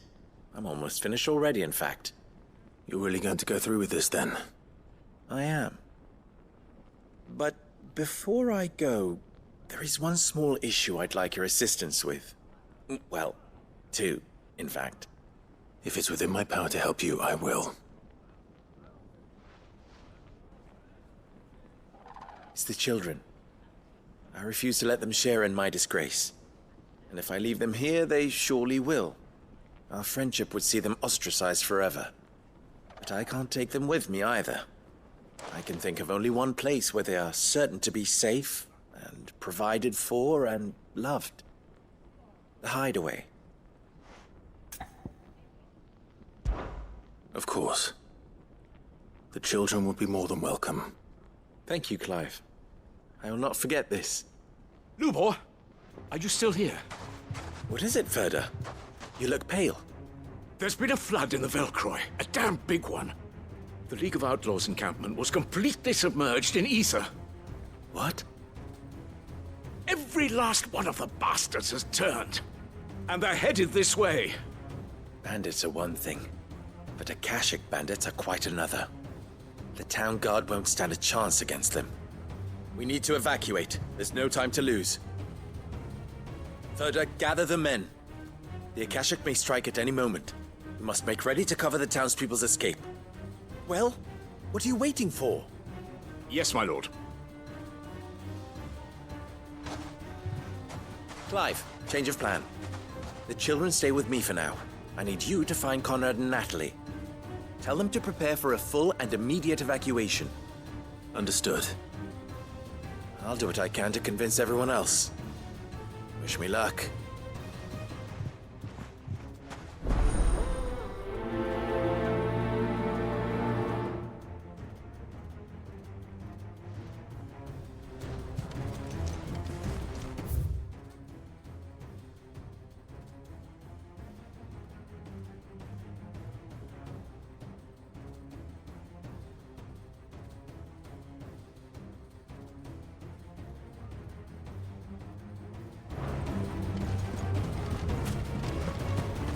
You have to listen to me. They're coming. You need to evacuate. No, you're... How long do we have until Why do they always have to make such a...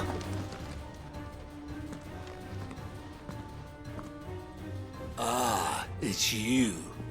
What do you want, Lord Underhill? To pass on an important message. There's been an ether flood out in the Velcroy. The camp where the so-called League of Outlaws were gathering has been swallowed. They're no longer just bandits. They're Akashic now, and they could be here at any moment. You need to begin preparing for a full-scale evacuation right away. Oh, do we? And who was it who gave you this disturbing news, might I ask? Lubor, perhaps? The man spreading the same poison out in the square as we speak. You may believe his lies, my lord, but we know better. But why would he lie about something like this? Some twisted attempt at revenge, perhaps. If he had not been unmasked, he may well have been elected our leader. A great honor for one of his kind. One he might well feel aggrieved at having been denied. Lord Underhill, forgive me, but it has become all too evident where your sympathies lie. Lubor cannot be trusted, and neither, therefore, can you. You may not trust me, but for the sake of your people, ask yourselves if there is any chance that this is true. There isn't. You can be certain of that. Now be off with you. You're making a mistake. Come, Clive. If our words will not move them, then we must find another way to help save the town. You're right. Let's speak to Lord Ferda. Have to listen to me. They're coming. You need to evacuate. I think we'd better shut up. What's Lubor raving about now?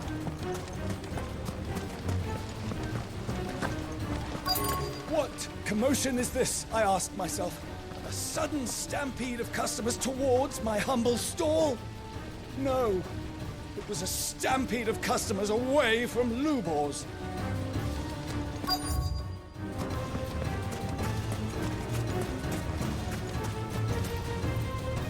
Lord Furder. Sid, what's wrong?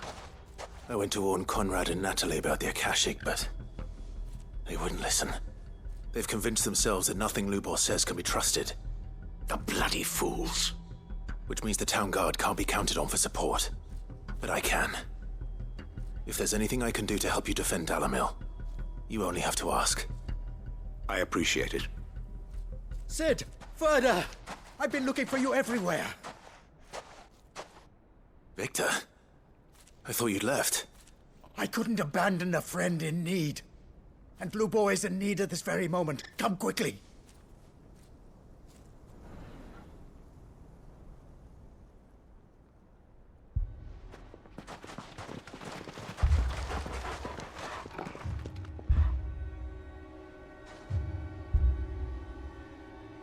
You have to believe me. The Akashic are coming.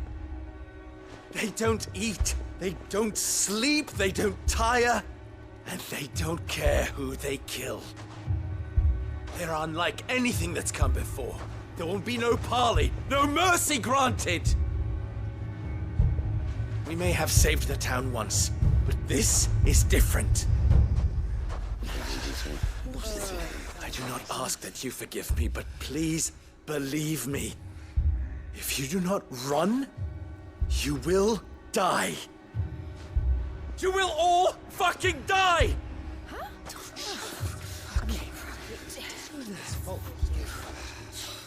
You'd like that, wouldn't you, bearer? Yeah, with us out of the way, your kind will be free to claim Dalamil for yourselves. You should run! Run, bearer! Yeah, run! Run! Far, far away! Run! Just go! Yeah. Yes! Go! Come on, then. Go on! Just go. Lubor. Wait. Someone's coming. Go. Come on! Stop! You're hurting him!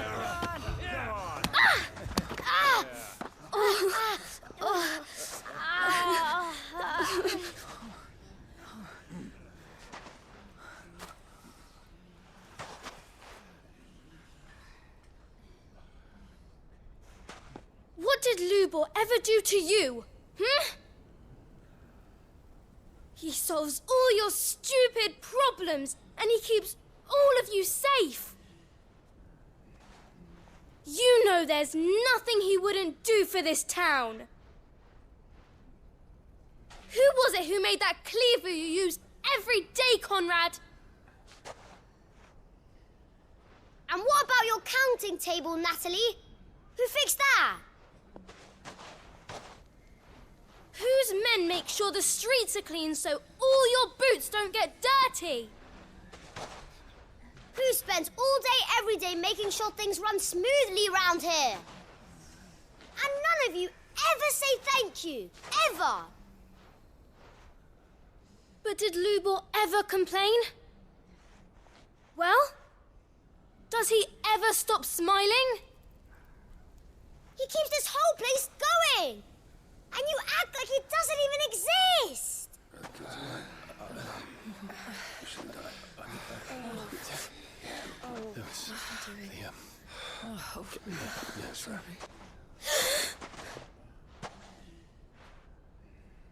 Lubor, we've heard enough. Wait! We will not run. The town guard will not abandon the very place it is sworn to protect. And I will not give up for lost the stores that we labored so hard to fill.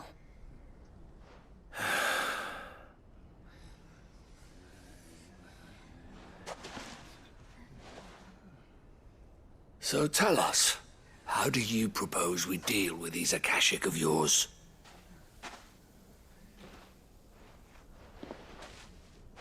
We won't run, but we will fight. All right, then.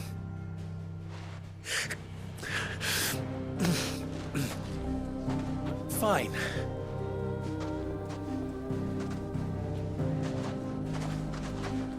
Gather around if you don't want to die.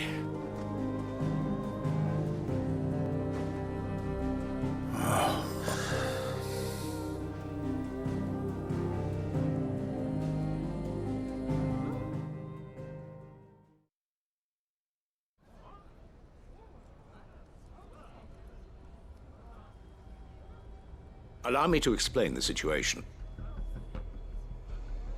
The ether flood occurred near the village of Cheratina, deep in the Velcroy. The place had been abandoned for years, until the League of Outlaws decided to make it their base of operations. Now they're all turned, and if the scouts' reports are correct, heading in this direction. They are mindless monsters, driven only by hate and rage, and they are utterly unpredictable. With the bandits, we at least knew how and where they were likely to attack. When these creatures come, Dalamil will have the bitterest fight it has ever faced on its hands. The town guard will muster at the north gate. The rest of us will take the south.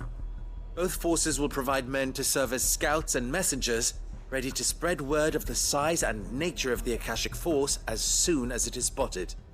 And as soon as it has been, we will converge on its position and see that it is driven back from Dalamil at all costs. Conrad, can I count on the support of the town guard? Always. I leave the selection and coordination of the messengers in your hands, Victor. And the command of our men in yours, Ferda. If you would both be so kind. Consider it done. As you wish. Natalie, I would ask that you and your people have the townsfolk barricade themselves inside the bathhouse. And tell the merchants not to waste time securing anything beside the essentials. Preserving life is our one and only concern. As long as we survive, it doesn't matter what trinkets we might lose. Our riches can be regained. And if anyone doubts that, let it be known that the Briar's Kiss stands ready to cover any losses. Very well. I shall tell them. Where do I fit into this plan? Where else but the most perilous place of all? I would like you to travel to the home of our erstwhile League of Outlaws, Cheratina itself. The main host is most likely still there, and Dalamil will not be safe until it is eradicated, root and branch. A little gardening. How pleasant. I doubt it. I have a feeling these weeds will be particularly stubborn. Luckily, so am I. So you are. All right then, we all know what we have to do. Now it's simply a matter of doing it. For Dalamil.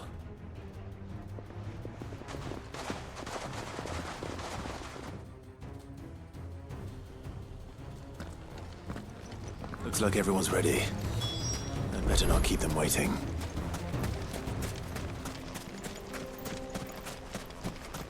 Good. That will keep some of them out. Any man sighting an Akashic is to raise the alarm immediately. The messengers will see that our entire force rallies You have to my that word. position. We stand together or we fall alone.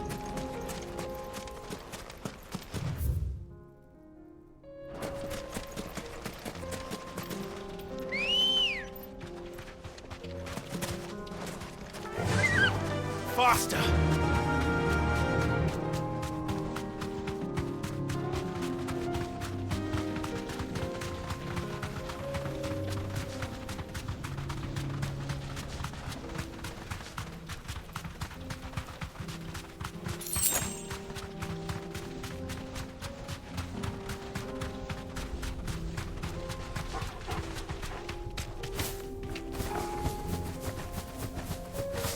There it is. The flood. But what's waiting for us inside?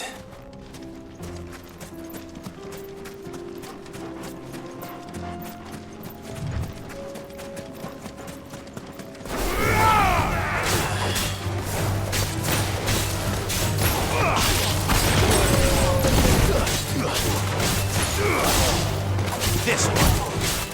Stay down!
leave a single one alive.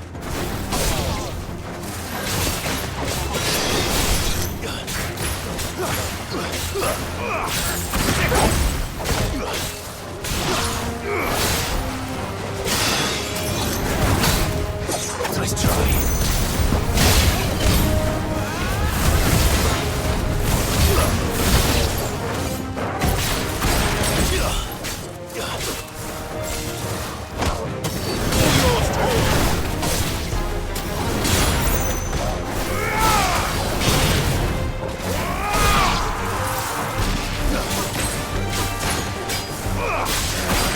This one.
It's over.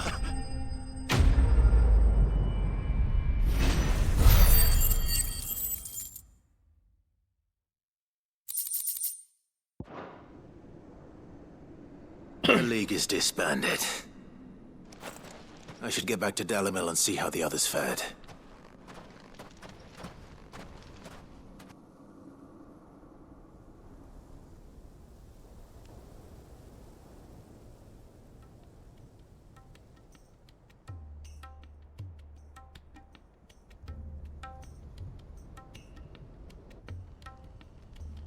All the Akashic we were able to find have been dealt with.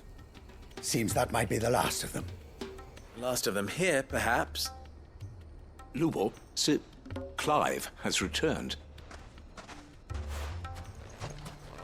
Clive! What news from Charatina? It's done. Root and branch. I knew you wouldn't let me down. Thank you, my lord. Friends, the Horde has been driven back. The Akashic have been defeated. And we need not fear the arrival of any more, thanks to Clive. Victory is ours. We bloody did it! We saved Dalamil. Lubor, allow me to apologize. After all you have done for this town, we should never have doubted you. But we did. And for that we are truly sorry. We only hope that you can forgive us. We need you, Lubor. Dalimil needs you. So, if you would still like to be considered for the position of mayor, you have our backing. You do remember that I'm a bearer, don't you? We do. But that is not a stain on your character. It is a stain on ours. We thought only of what we perceived bearers to be, not what you truly are. The man who saved Dalimil twice over. I see. But I will only accept your proposal on 2 conditions. Name them. Firstly, that you will both do everything in your power to rally your people to my cause. If the Town Guard and the Merchants League do not accept my leadership, it will be doomed from the start. Unity is the key to defending Dalimil, and I do not doubt that we shall need to call on our combined strength again. When that time comes, I will expect us all to pull together, just as we did today. Of course. You have our word. And secondly, you will accept that if I am to lead you, the mistreatment of bearers must end here in Dalimil. Any bearer within our walls shall be afforded the same rights as any other citizen. They will not be judged by what they are, but who they are. As we failed to do, and came so close to losing everything. We agree to your conditions. And we have only one in return. That you continue to work for the good of Dalimil, as you always have. Condition accepted. Well then, it seems my mayorship is all but confirmed. Do I get some sort of special hat?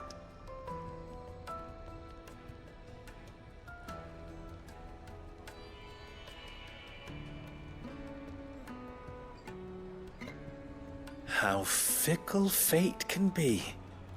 Not so long ago, I had resigned myself to leaving Dalimil in disgrace. And now, I find myself her leader. Here. For everything.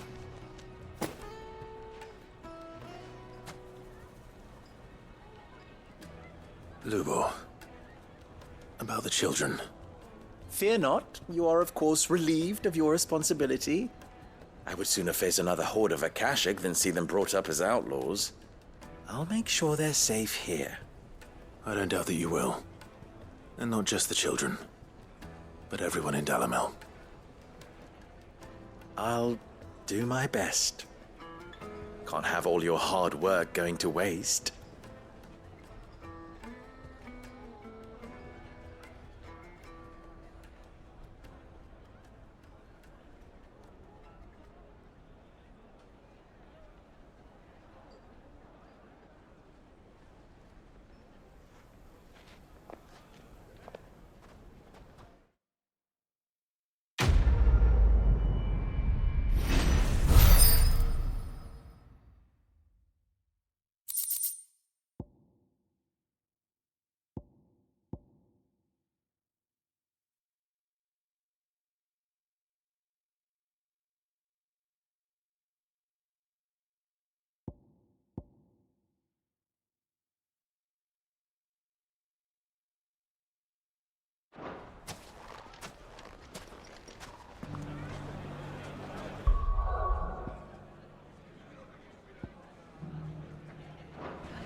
Good girl.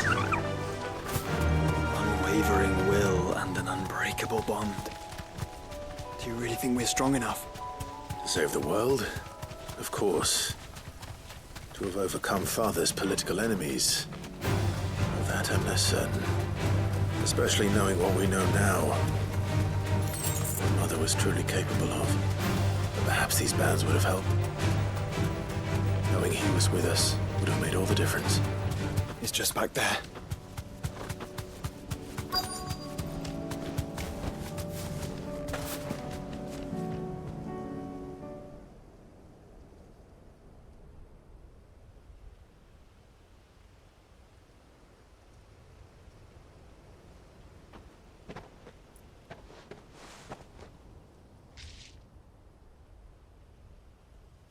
Father always fought for what he believed was right. It wasn't until that night at Phoenix Gate that I realized I had never fought for anything. I always had someone else to do the fighting for me.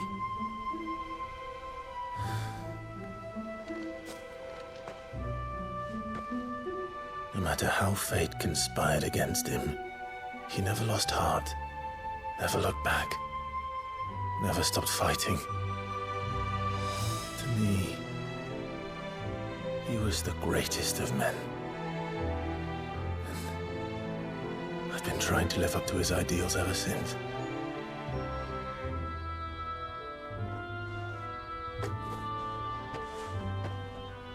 We all have, Clive.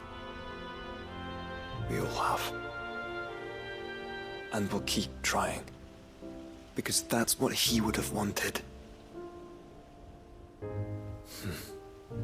What he would have done himself. Even if it meant standing against the very gods in the heavens.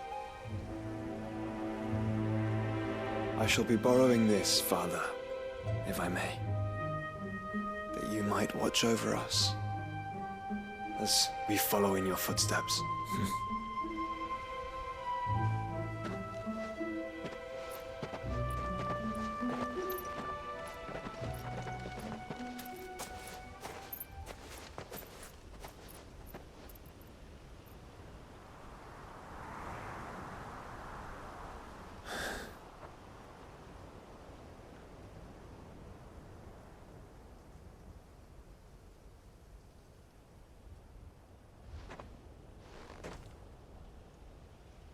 We won't lay you down.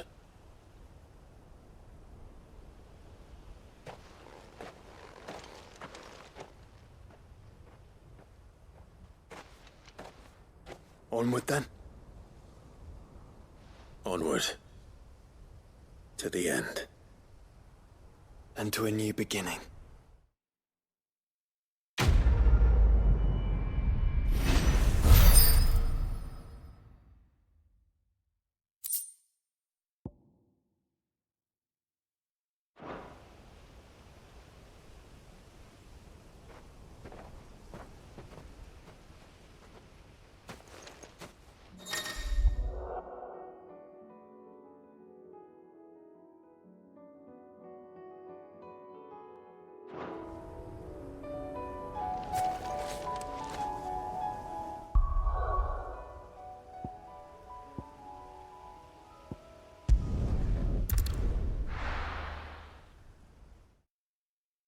Oh my god, so much side quests.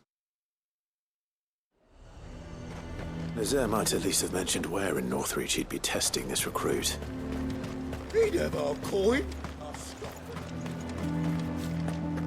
I swore to protect this town and the people I love. I don't need a uniform to do that.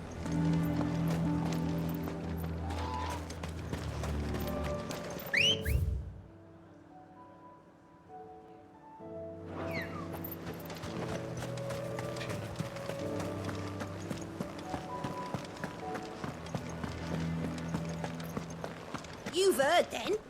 What does the dame have to say?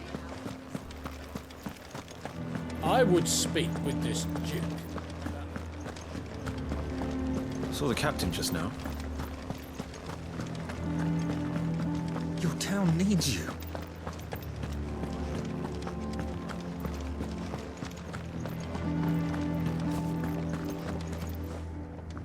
Do you have a moment, Clive? What is it? It's the Duke, unsurprisingly. His Eminence has assumed full control of the garrison and put every able-bodied man to work on the fortifications. The town was left all but unguarded, so Philippe was compelled to form a citizens' watch to fill the void. And though my dear boys have been characteristically willing to assist him in this, they want for bodies. So I was wondering if you would lend them your strength, that the people of Northreach might sleep easier, if only for a few nights. Of course. Whatever you need. Thank you, Clive. What would I do without you? Philippe told me he had men stationed at... Where can I find the mistress of this establishment? Here, my lady. To whom do I have the pleasure of speaking? My name is Sabine, and it is my displeasure to be the daughter of the Duke of Oriflamme, who I understand is causing you and your town no small amount of trouble. I wish to speak to you about what might be done. Very well. Let us speak. I trust you'll forgive me, Clive. Absolutely. Our conversation can wait. Please, proceed. As you know, my father is a most overbearing and supercilious man, and I join you in objecting to his every action. Indeed, I owe you my thanks for continuing to argue against his reckless plans. Yet I fear he is not one to be swayed by reason. No. He must be made to face the consequences of his actions. And who would make him do this?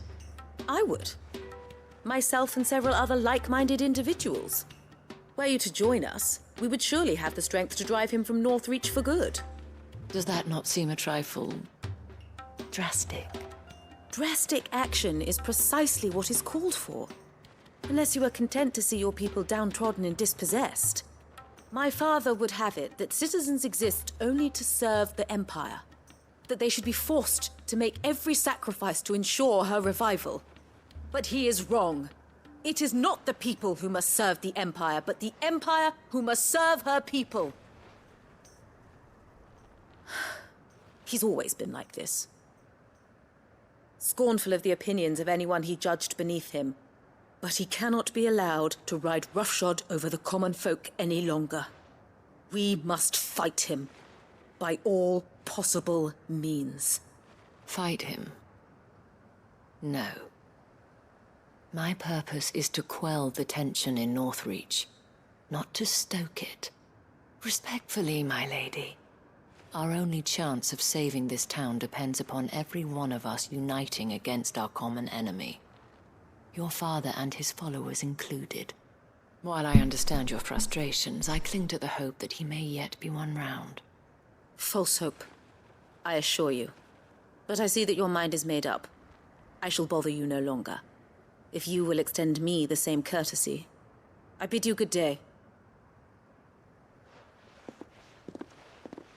She certainly has spirit.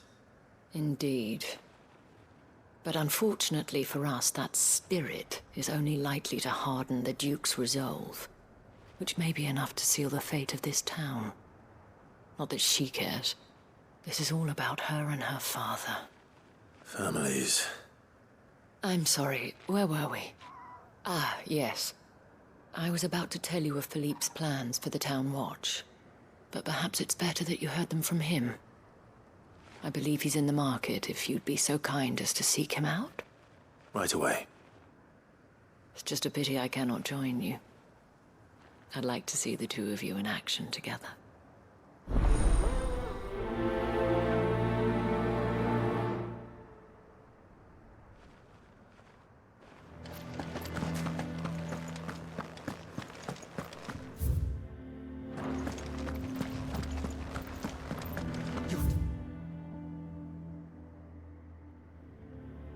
Needs you.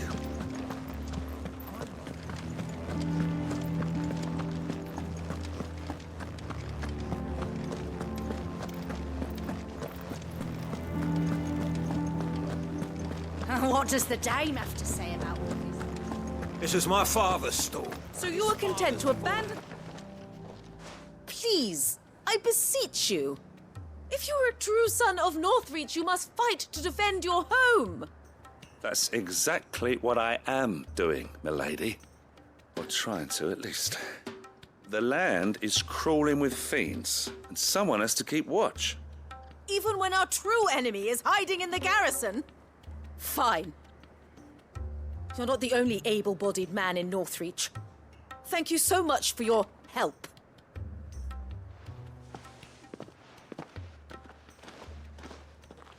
She cornered you too, then? Could hardly get a word in edgeways. Like father, like daughter, eh? She made an uninvited appearance at the Vale earlier, hoping to convince the Dame to join her in fomenting rebellion. I bet that went well. Her ladyship seems to have a way with people. Anyway, what brings you here? Our mutual friend thought you might welcome some help. Oh, she did she? Right as always. In fact, you're just the man. We've had some reports, you see. Sightings of, you know what. They're back. Seems that way. All over, too. We haven't been able to confirm anything yet, but if you're willing, you could go and see what's what. Right. Where should I look? You know Grieger's Weep? One of the sightings places them somewhere on its shores. I'm on my way. Thank you, Clive. I'll look into one of the other sightings. Let's rendezvous back here later.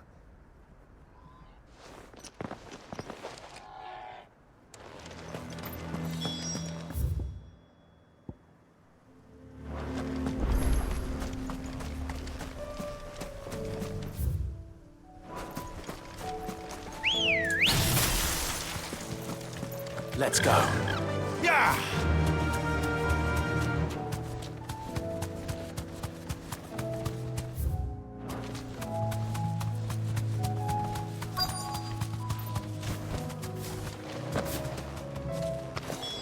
Damn it. The reports were true. I need to stop them before they get to the town. All yours, Torgal.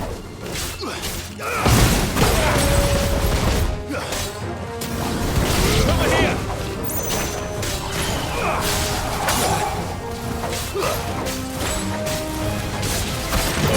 Kill! Sick him! This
Call that a test, Ultima?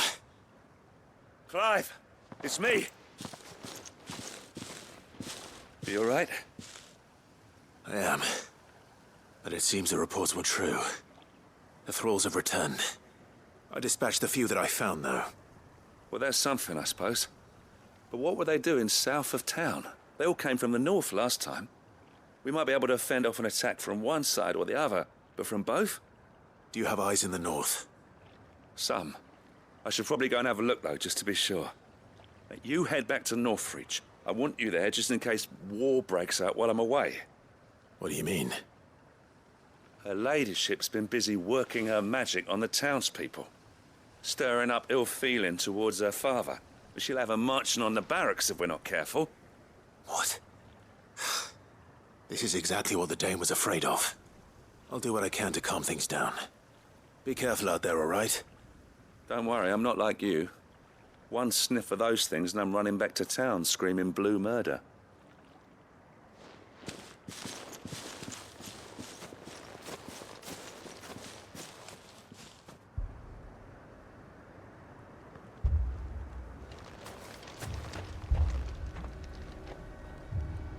Do you not see, Father? The people of Northreach have given enough, and only a fool would ask for more. Listen to me, Sabine. Where would our people be without their country, hmm? The Empire is their sword and their shield. It is she that ensures they can live without fear. But now she teeters on the brink. Without their sword, how will the people fight? Without their shield, how will they protect their kin? Can the unarmed stand against the advancing hordes? No. But there is yet hope. A new shield, a new sword. A new empire. We can rebuild Sandbreck, just as Great Griga wills it. Perhaps we could, Father. But we don't want to. Not if it is built on the broken backs of the people.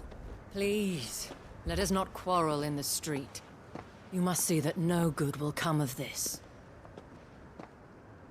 Our fight is not with each other, but with the threat that draws ever closer to our gates. A threat that your sword has yet to rid us of, Your Eminence. You will hold your tongue, whore. You may have filled my daughter's head with your heresy, but I will not be corrupted. Corrupted?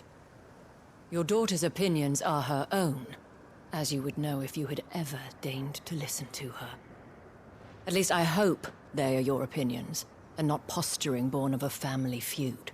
Northreach deserves better than that. Northreach deserves better than you, Carla. Yes, I know who you are. The slut of Twinside who bedded a Branded. Jealous, are you? That a woman might choose a bearer over a pious man of Griga. Clive! I met a swarm of thralls coming south from Oriflamme. Hundreds of them. Too many to count. No.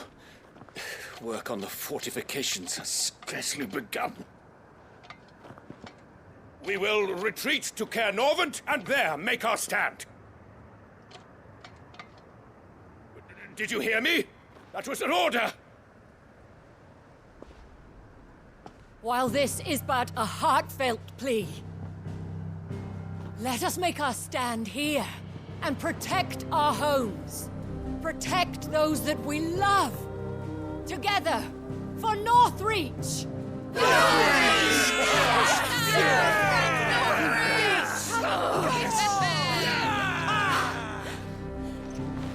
You heard the dame.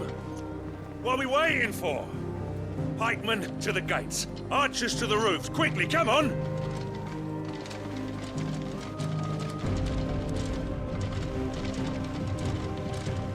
But she is but a common...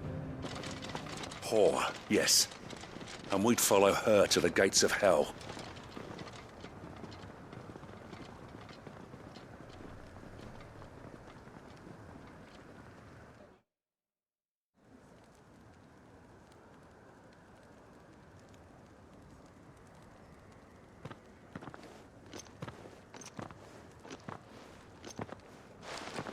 The men have their orders, and they look like following them. I got them spaced out at regular intervals. Whichever direction the thralls strike from, there'll be someone there to meet them. Thank you, Philippe. Rest assured, the people will play their part. The herbalist has donated her stock of medicines to me. Should any of your men be injured, take them to the Vale. We'll see to them there. Thank you, milady. I will. I'll play my part too. You still won for numbers. Unlike the enemy. I only hope I can go some way to evening the odds. Philippe, can I leave the South in your hands? I doubt the thralls by the lake were the last of their number. Of course. I'll lead a party down that way so we don't get taken by surprise. What about you? I'll make my way up the road to Oriflamme. I've fought a few of these things. And while I can't promise to hold them all back, I should be able to thin the herd. All right. But take care. Thank you. Both of you. You can thank us when it's over. Till then, madame.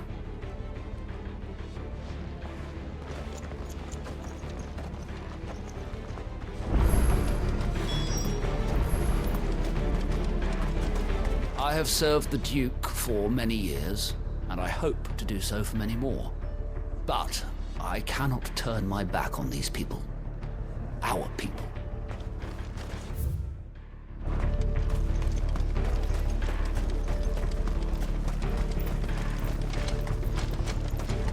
I want steel in the hands of every man.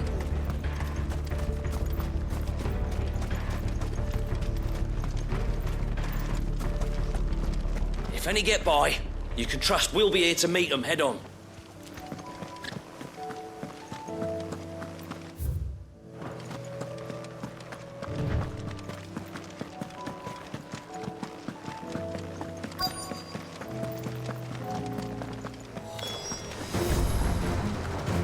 There are so many of them. Not for long.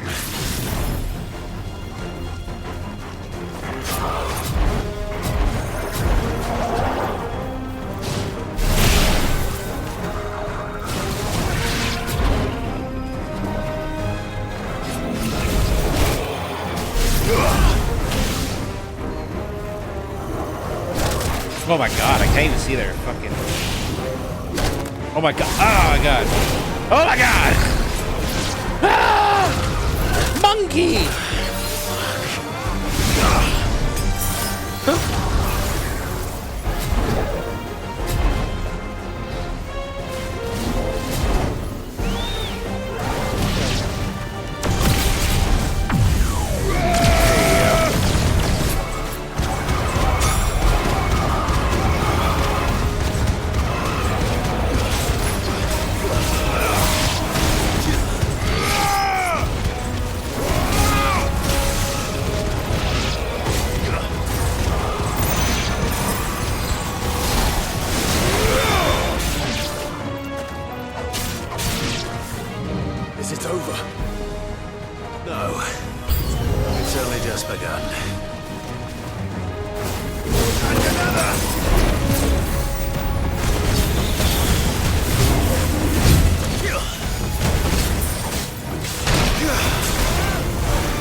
That looks to be the last of them. I wonder how the others fared. Better hurry back to town. Come on, Torgal.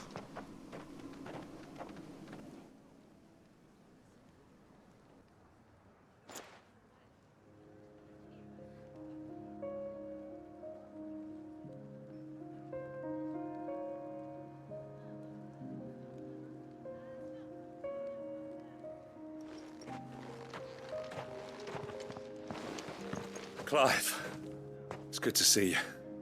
And you. The road to Oriflamme is clear.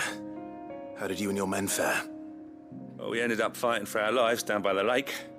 Took a few nicks, but nothing the girls of the Vale can't put right. Glad to hear it. Well, it seems we've survived. For the time being, at least. I thank you both for answering the call. You were right. And I was wrong. About everything. I had thought that the only way to unite the people was under the banner of Empire. That without a strong hand to guide them, they would drift apart. To be borne hither and yon by the eddying currents of fate. But you brought them together. Not by force, nor by the exercise of goddess-given authority, but by simply being one of them. By knowing what they feel, because you feel it yourself. Our purpose was ever the same, Your Eminence. You were merely distracted by a loftier vision of empire and glory, while our eyes beheld matters closer to home. You have the right of it again. As did you, Sabine. His radiance said it himself. Sanbreque is naught without her citizens. I forgot that, and I am sorry. I'm sorry too, Father. I should never have taken things so far. I only wanted you to understand how the people felt. How I felt. But my anger got the better of me. Do not blame yourself, my dear. This was my doing. I should have listened to you. To all of you. Your Eminence, your Ladyship, I do not doubt that you came here with the best of intentions. But I believe the same could be said of us all. We all want safety, security, prosperity. Not just for Northreach, but for the entire realm. And we may yet achieve it. If only we work together. Will you join us in this? Yes. We shall. Thank you, Your Eminence. Now that that is settled, I must go and see to the wounded. The Vale's doors are always open to any soldier in need of relief. And today there are more than ever before.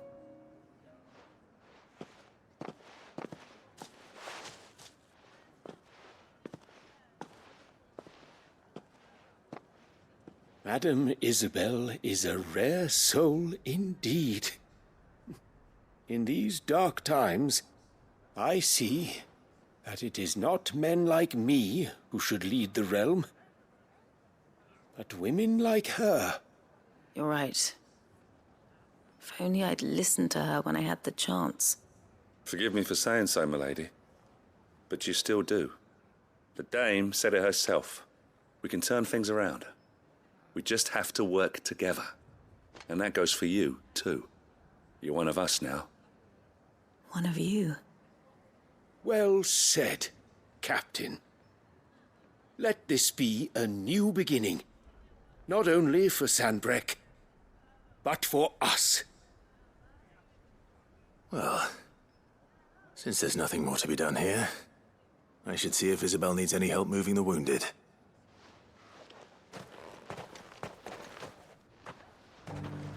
Can we get you anything?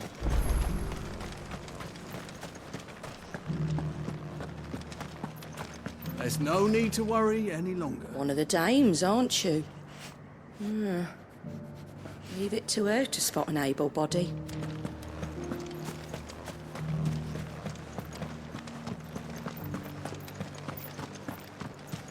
We did it! This the last one? Wait, what? Oh. I was like, wait, what? How goes the treatment of the wounded? I'd be happy to man one end of a stretcher if it would help.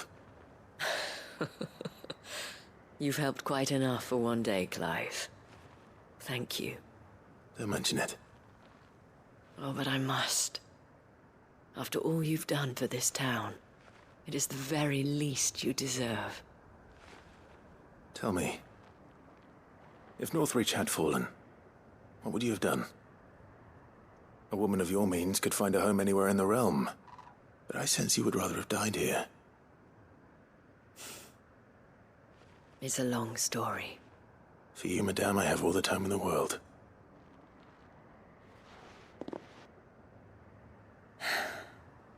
Very well. Long ago, I had a life in the Crystalline Dominion. I was Carla then, courtesan to the nobility.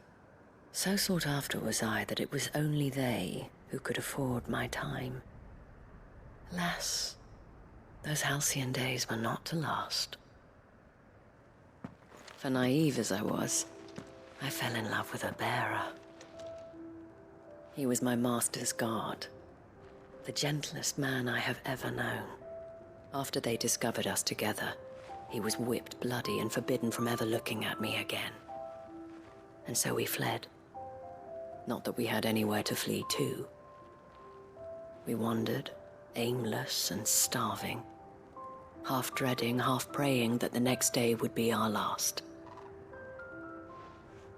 Until we found ourselves here, in Northreach. It was the Veil that took us in, that fed us, clothed us, and healed our hurts.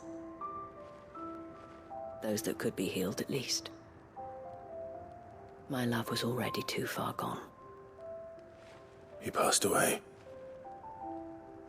He did. Not long after we arrived. But at least we were able to share a few moments of peace before the end. It was the greatest gift I have ever received. But the generosity of this town and her people did not end there. The men and women of the Vale supported me through my grief. Shared in it, though I was still a stranger to them. They treated me like a sister. And so I swore that I would always do the same. That I would return the kindness that Northreach showed me. That I would repay my debt to the Vale.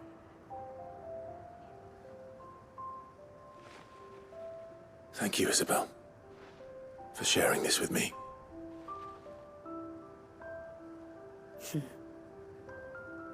You're a lot like him, you know. Perhaps that is why I have such a soft spot for you. Never stop fighting, Clive. And I shan't either. I know that it will not be easy to keep Northreach together. But our efforts will be rewarded. Just look at us now. The people, the soldiers, even the Duke of Oriflamme and his daughter, all united in defense of this town that we have come to call our home. And what of you? Can we count on your support too? Always.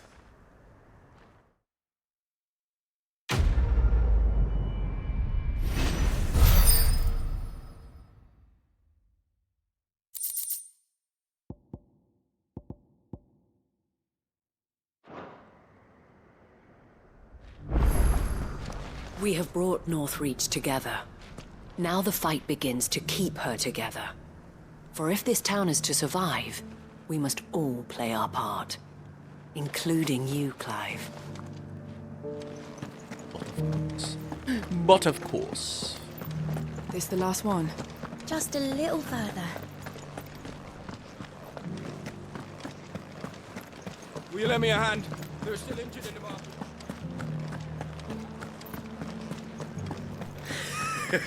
You held your own out. You should have seen the man. Spin.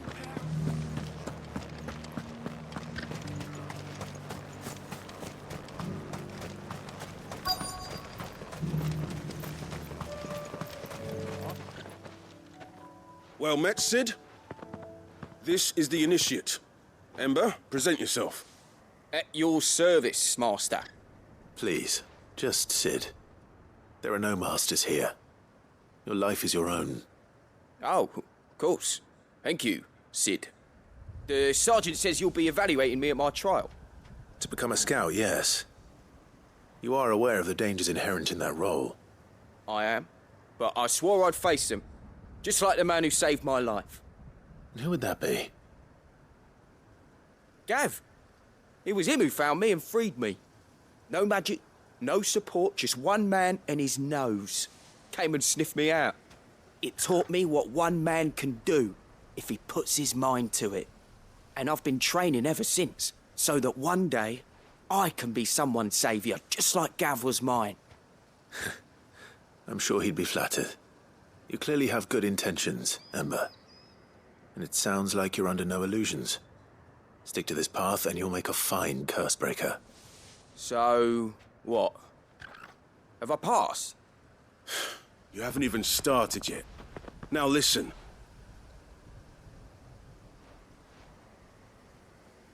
Not far from here is an Imperial lookout, Eastwatch.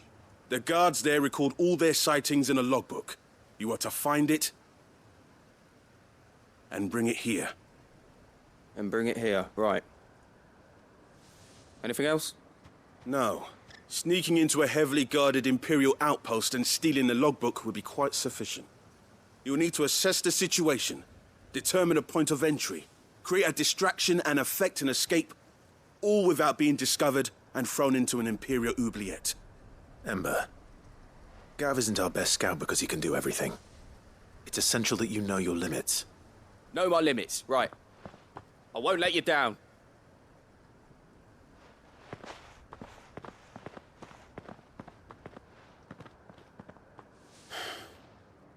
It shouldn't be as dangerous as I made out. But keep a weather eye on him all the same, would you? On my way. All right, Ember. Impress me.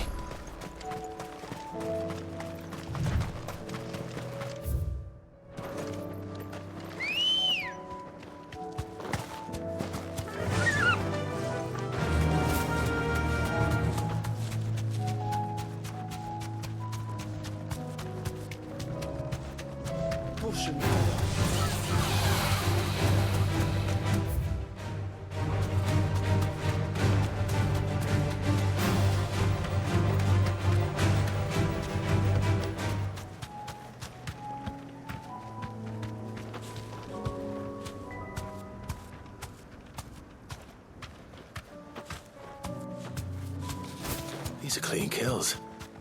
Perhaps young Ember really is ready. Or maybe not.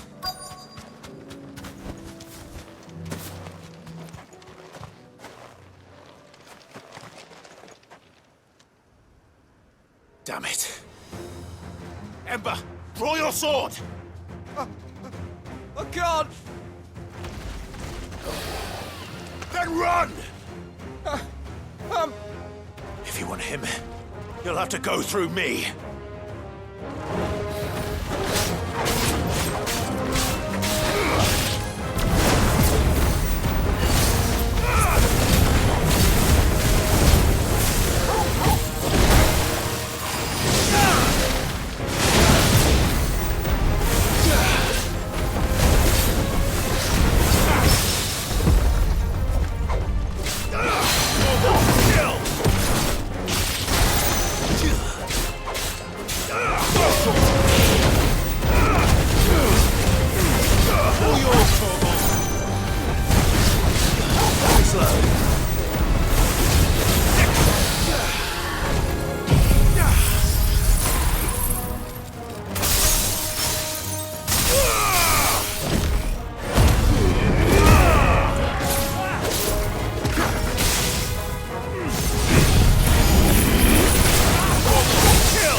Ember, are you...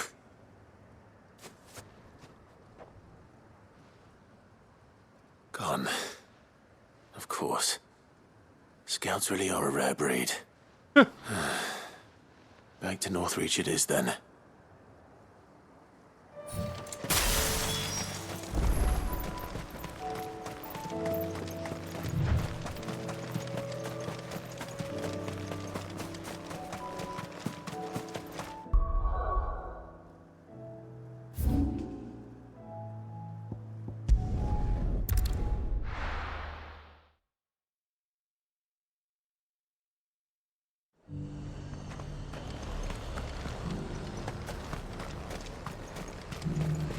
This has been the Danes' town for as long as I can remember.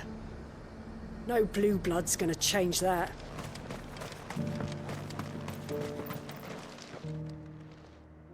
I didn't expect you back so soon. Where is Ember? How did he fare? I thought I'd find him with you. He must have fled. I followed him to Eastwatch, where I found him being set upon by a wild Avis. He was just standing there. Didn't even draw his sword. I had to step in and take care of things. But by the time I had, he was nowhere to be seen.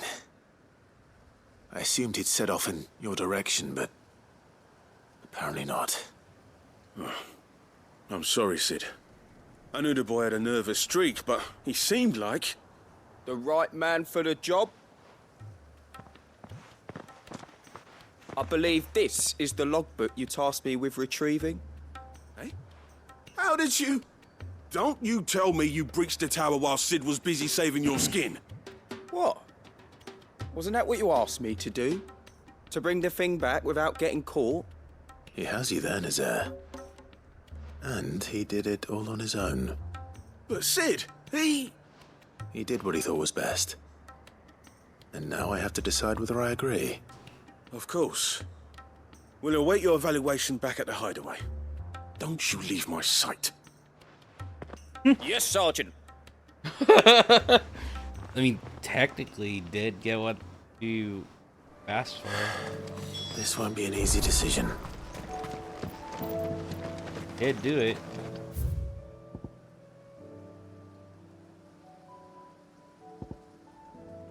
It was very cowardly, but he fucking did it.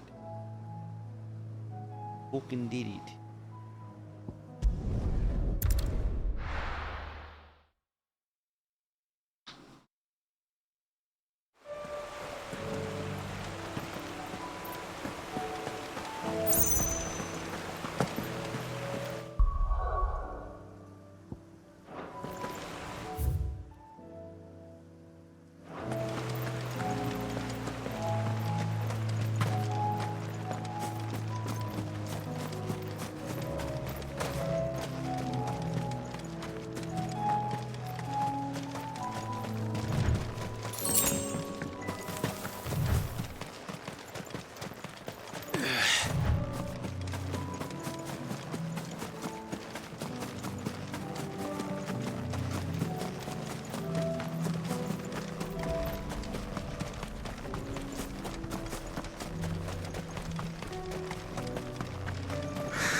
I made sure our fallen comrades were laid to rest.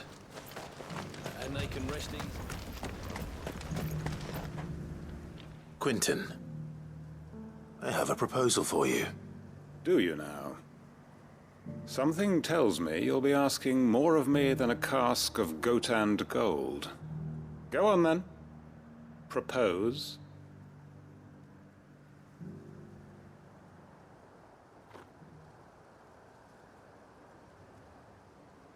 You'd have me convince the chiefs and chamberlains of the realm that they should simply swallow their pride and do the one thing that has proved impossible for thousands of years.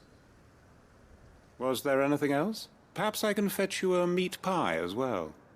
I know it's a lot to ask, but I can think of none better suited to the role. And you'd have me give up what little I have left to do it. I told you, Clive. The people of Lostwing are my family. and I cannot abandon them. You'll have to find someone else. I'm sorry to hear that. So am I. And why might that be? What he's asking. How's it any different to what you've done so far? They want you to speak for those who can't speak for themselves. That's what you do best. If it's the vineyard you're worried about, we'll see that the grapes are picked and the tons filled. You know we will. It's not that. Then what is it? You said yourself we're family. Don't you trust us? You know that's not what I'm... Then what are you saying? That only we are worth saving? Why turn your back on everyone else? You convinced us we could build new lives for ourselves, and if you can do that, who's to say you couldn't convince the entire realm? A stirring argument. I fear that any rejoinder I make might fall somewhat flat by comparison. So you'll join us? Where do you need me? Field Marshal Havel will want to speak with you in person. He's currently in Port Isolde. I can arrange for a party of Cursebreakers to accompany you there. That would be very much appreciated. I hear the roads are far from safe these days. Hopefully not for long. My uncle will want to know that his plan is taking shape. Reckon Master Quinton could argue an egg back up a hen's quim if he set his mind to it. Any statesmen we speak with are liable to resist our entreaties if they feel that what little power remains to them is at stake. They must be dealt with skillfully. I shall not repeat the errors of my past.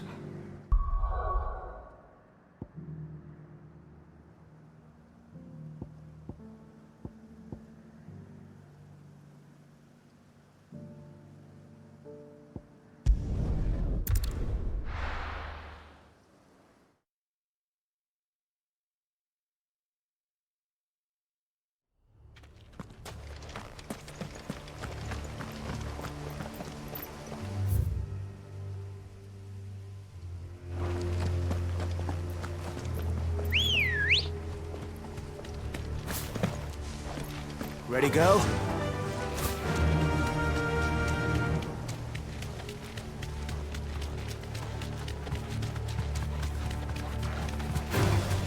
This might take a while.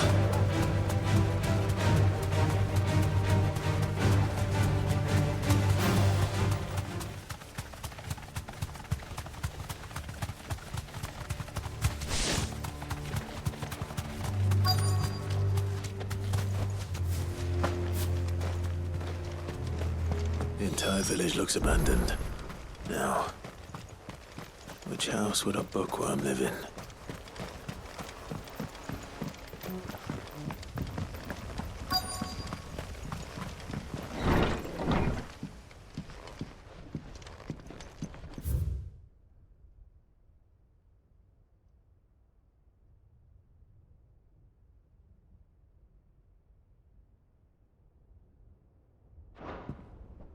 This is a Royal Army logbook. Did he take this from the local barracks?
His interests were certainly varied.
This is it.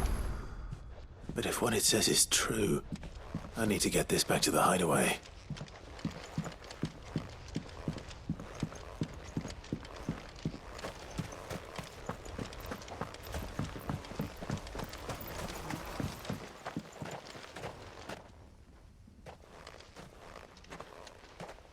Leaving so soon, stranger?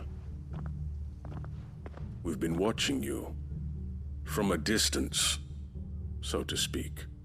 Subtle. I know who you are. Then we need not waste time on introductions. Hand me the book. Leave it in our care and return to your life. Your care?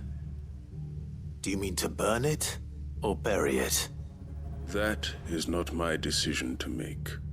But by one means or another, its contents shall be removed from the common record. Then I'll have to politely refuse. I won't let you erase our history. Then we find ourselves at an impasse. Very well. The book can just as easily be pried from your dead hand.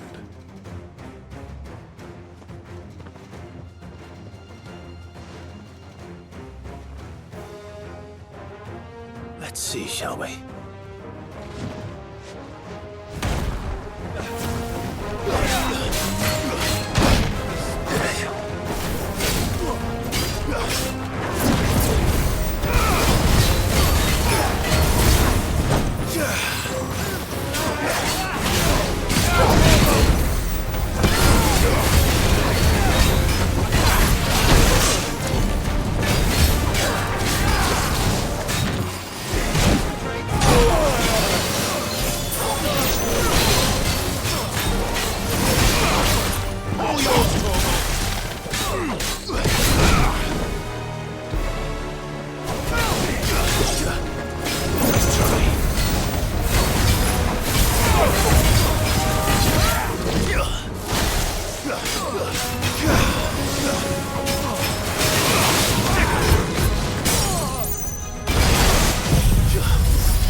Impressive.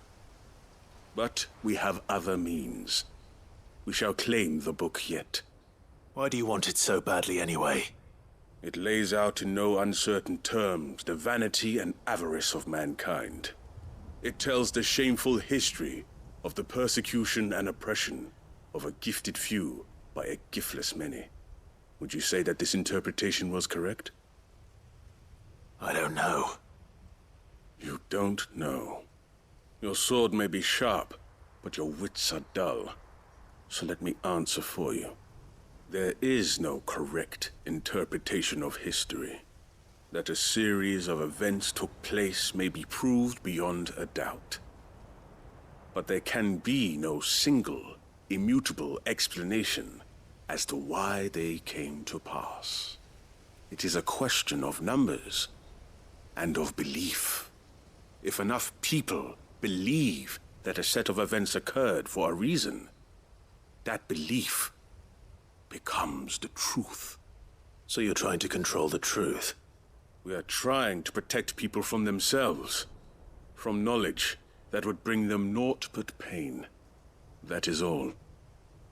You may keep the book, for now. The world is small. We shall meet again. Until then. Wait! Damn it. Let's get this back to Vivian. Perhaps she can explain what that was all about.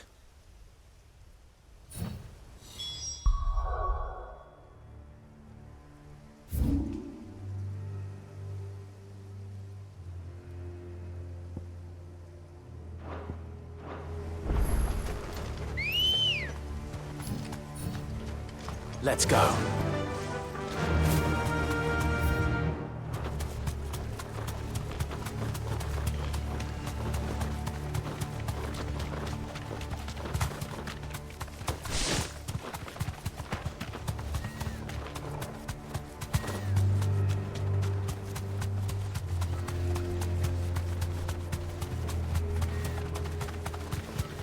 Caution, brother.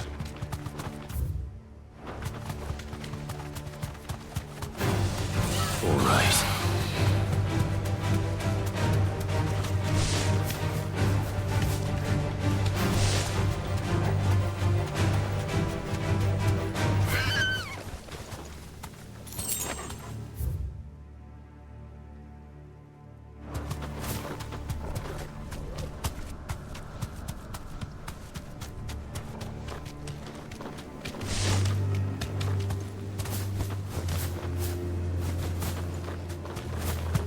This must be the orphanage. Hopefully the registry's still here.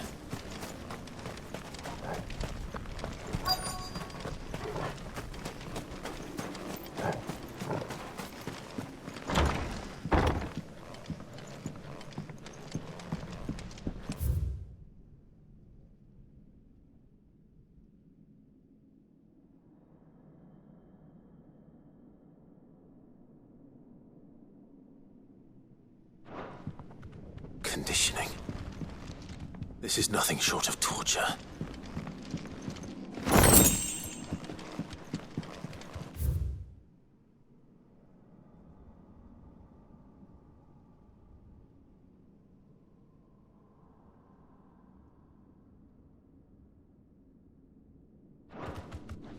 Disposed of.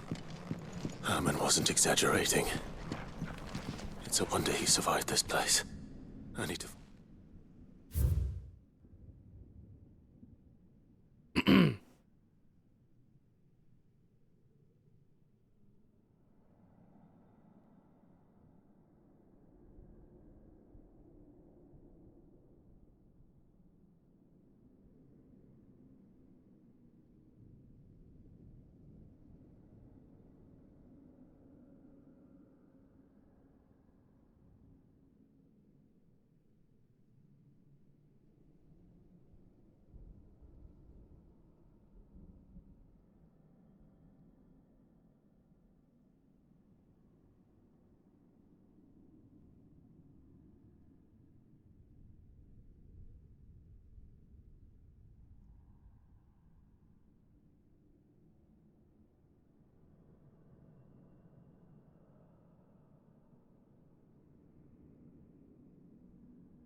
This reads like a suicide note. Did the director go through with his plan? Only one way to find out.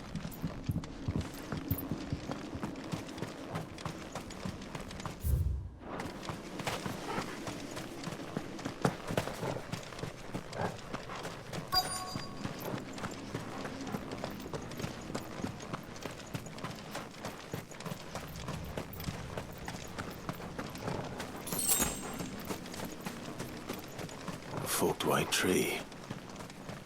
This must be the place.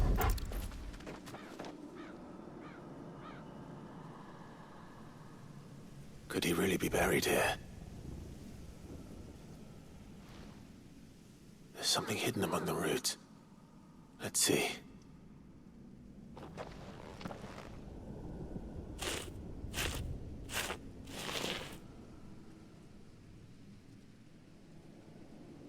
This must be the registry.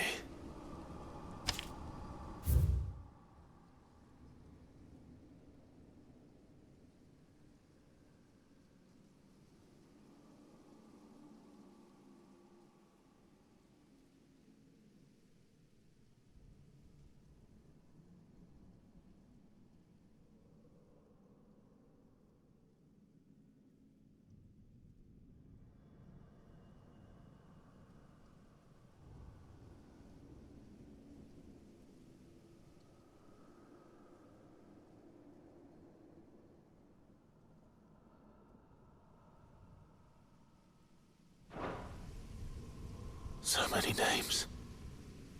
This place was a slaughterhouse. And where is the architect of all this misery?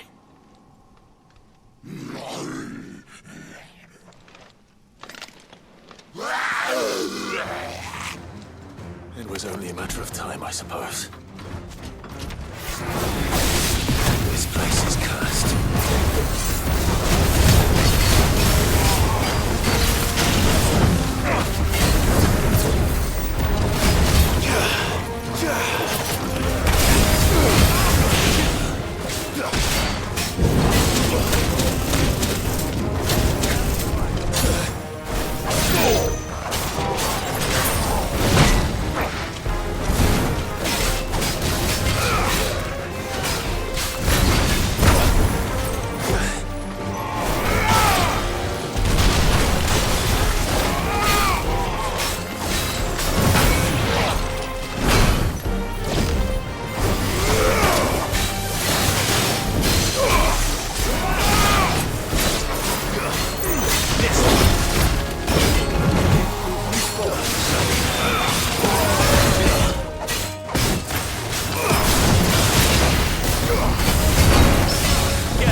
I'm done here.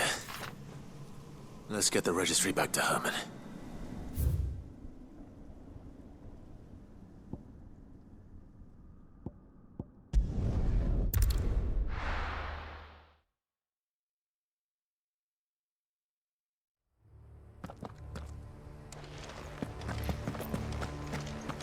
Doris is waiting for me near Balmung Dock. The longer she's out in the open, the more likely she is to be found by Akashic. I need to hurry.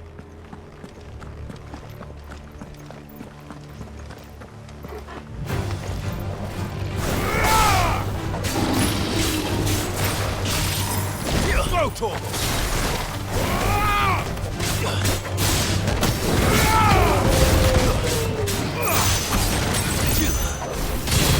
Farewell! All yours, Torgal!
There were no guards, I take it. None manning the gates, no. It's a different story inside, though. The corridors are crawling with Akashic. Most likely guards left behind when the Wardens ran. If Chadwick was being held here, I worry that he may already be. Don't give up hope just yet, but let's move quickly. Let me check the ground floor. The ether's thickest there. Then I'll search the upper level. Good luck, Sid. Stay safe.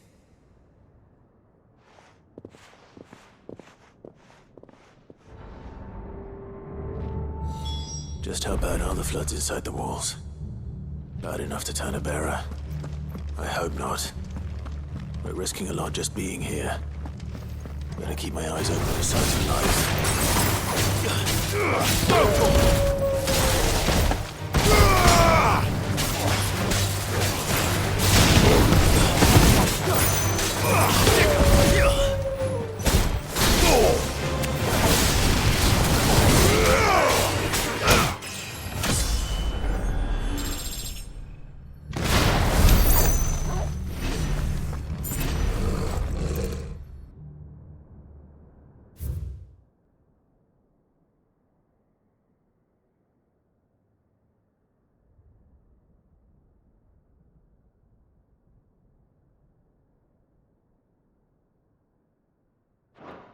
So this place was no ordinary prison.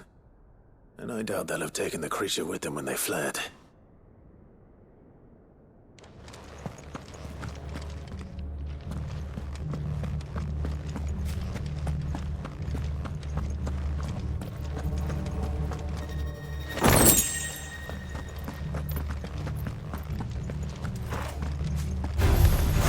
to fight.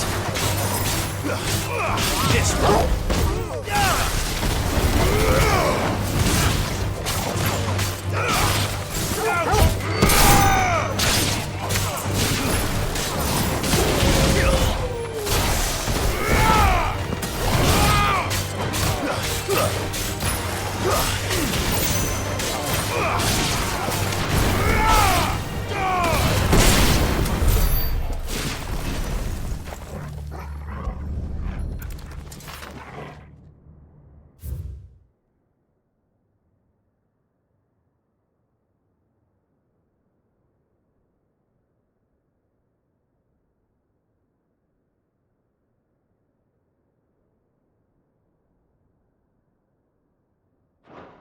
Minimal loss of Waluda lives. And what happens when they run out of bearers? Even the Imperials take better care of their branded than that.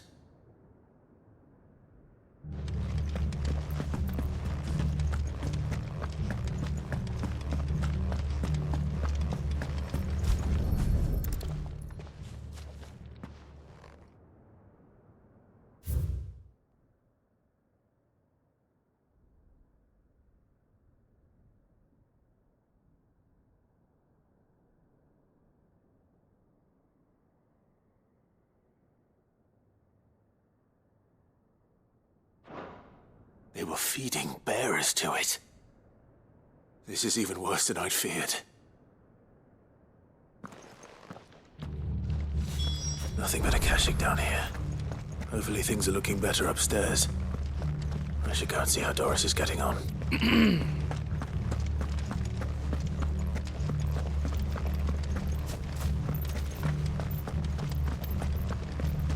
All around in the circle. Did right? Oh, I did. Okay.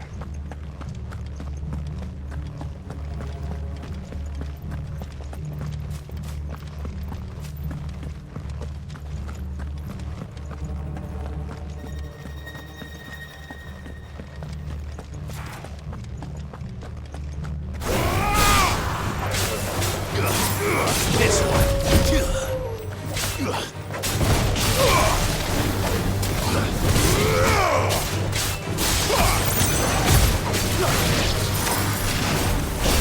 All your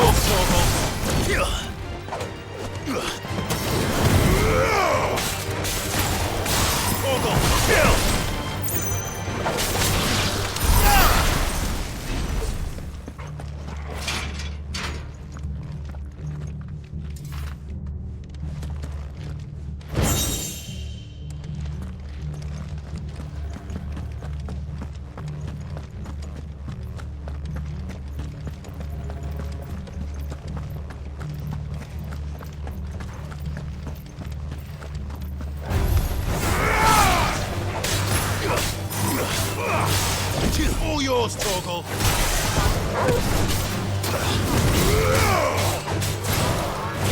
This one.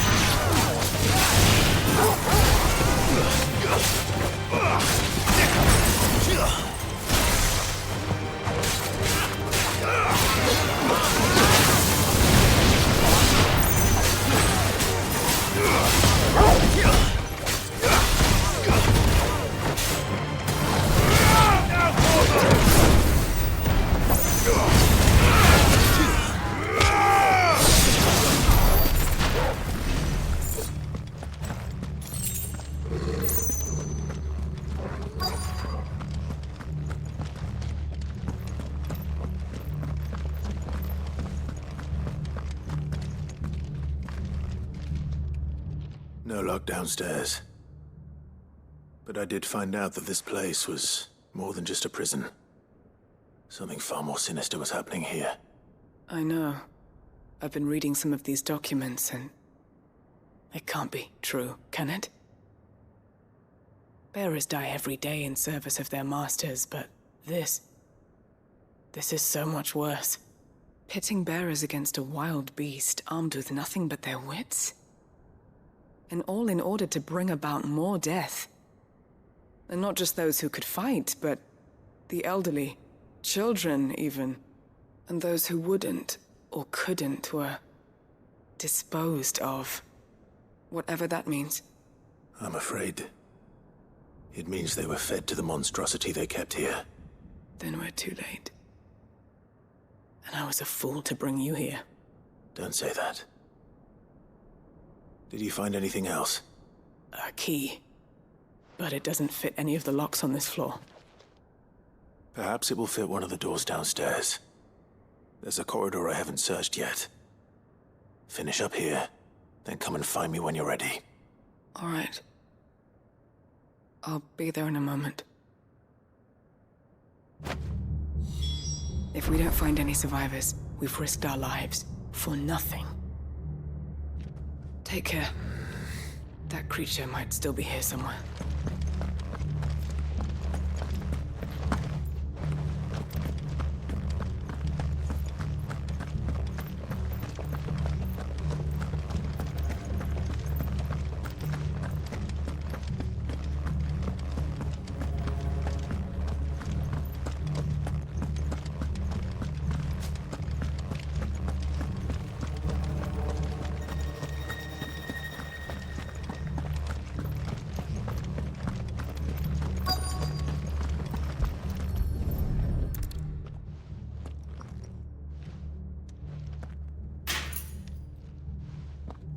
Let's see what we can find down here.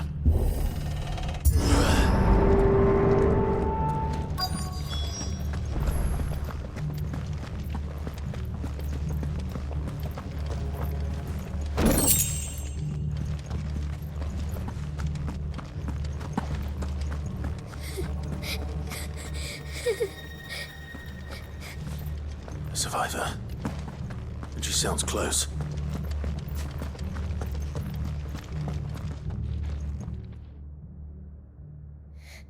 Who are you? There's no need to be afraid. Are you alone? Are there any other survivors? Some of the guards. They're still here. But something's wrong with them. Everyone else was eaten by the monster. Of course there were. Thank the Founder. It was worth our coming. But I'd rather we didn't linger. Are you ready? Ready when you are. You poor thing. You must have been terrified. Did Chadwick send you? What? He fought the monster. Distracted it so I could run away. He must have sent you. He promised to free the others too. Where is he? He opened your cell, didn't he? He wouldn't be here otherwise. Chadwick.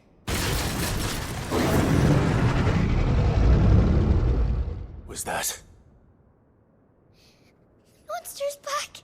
Chadwick, help! We have to get out of here. Doris, keep the girl safe. All right. You put that bearer-eating bastard in the ground. It's out there waiting for me. Oh, I can't let it live. Fucking cool. Not if it's got a taste for bearers.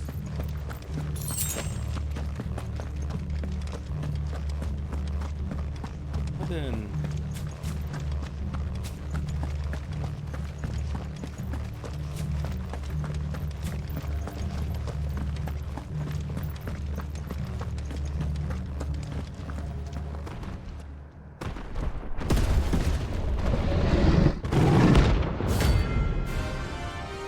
Who's a beak?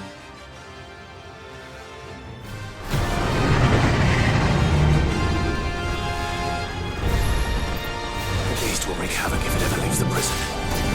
I can't let that happen.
Farewell.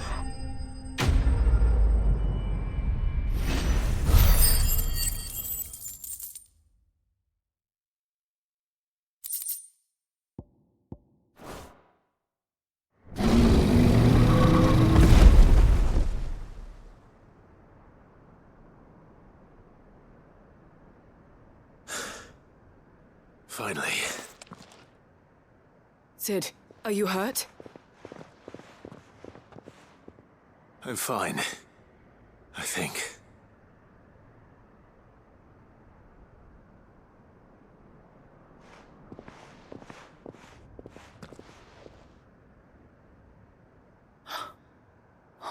No.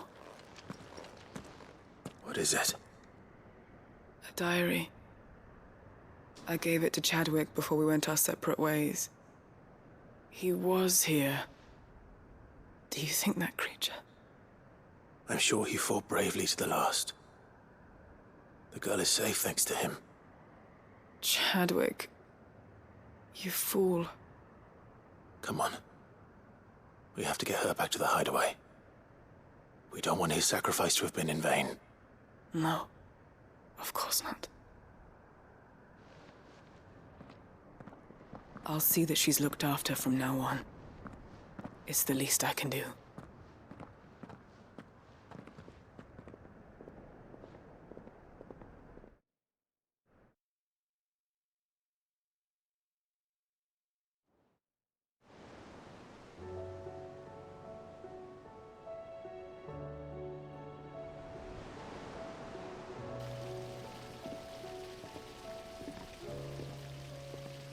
From what I hear, you've barely left the girl's side in days. I hope she's recovering from her ordeal. She is. Slowly but surely. She's far tougher than she looks. I thank the flames we found her. If we hadn't... I know. But we did. I'm sorry we weren't able to save Chadwick. There's no need to apologize. Without your help, I would never have found out what happened to him. How he fought to the bitter end to save her. To save Haida Marie. That's the man I remember. The man I thought of as a brother. I wish I could have met him. I'd like to hear more about your past. If you don't mind, that is. Of course. You already met my former master. She trained Chadwick and I to do two things. Kill and obey.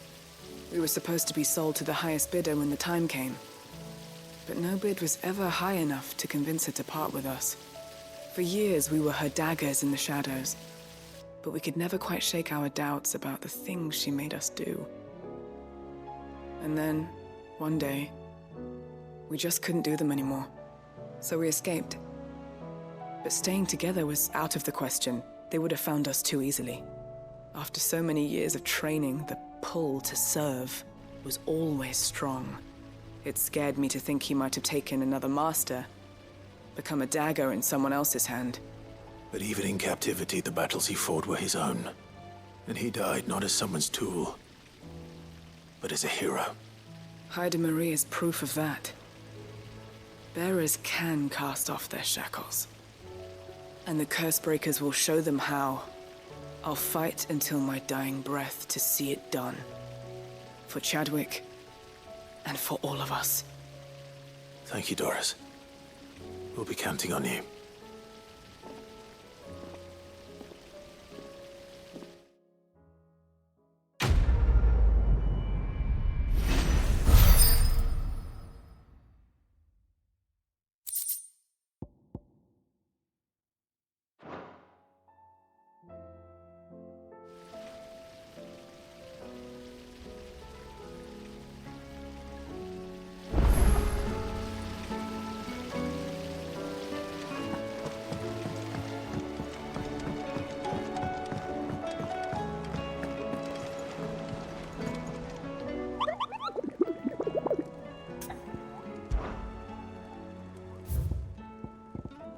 Oh.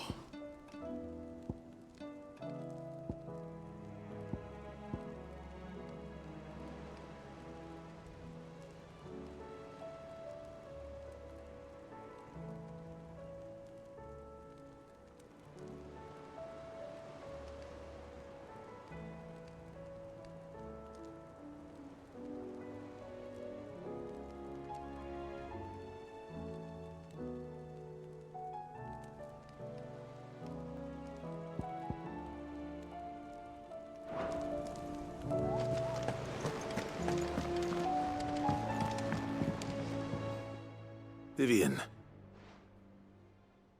I found it. The book you lost.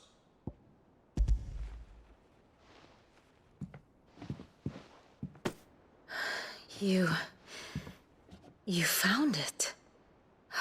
Thank you, Clive. Even though I asked this of you, I was not entirely sure it would be possible. I feared the executors had seized every copy.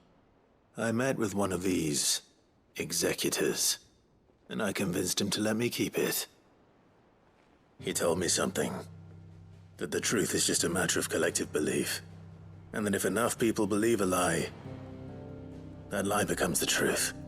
It does. But it also means that the truth is not immutable. That it can be changed. Provided that those who wish to change it can convince enough people that their perspective is the correct one. As the sad history of the Bearers proves. You said that the book inspired you to become a scholar. It did. Or its author, rather. She was a heretic, you see. A firebrand and a dissenter. A gallows stood ready for her in every corner of the realm. And by shunning society, or perhaps being shunned by it, she stumbled upon a truth so potent that an entire realm trembled at the prospect of its utterance. I, too, have always felt somehow set apart from the world of men. A stranger to my own species. She taught me that my solitude was not a curse, but a gift. And that, though my journey to the truth might be a lonely one, what I found at my destination would be more than worth the cost. Do you still feel that way? that you're not one of us. Honestly, I'm not entirely sure anymore. Since coming to the hideaway, I find my thinking somewhat clouded. Perhaps the result of studying mankind from a rather closer perspective than I had intended. But the more I study, the more I find value in this perspective. In looking not from the outside, but from within. So if you'll permit me, I'd like to continue my work here. Remember, Clive, when enough people believe, belief begets truth. Give the men and women of this benighted world the gift of truth. Make them believe in you, as I do. I'll try, Vivian. I'll try.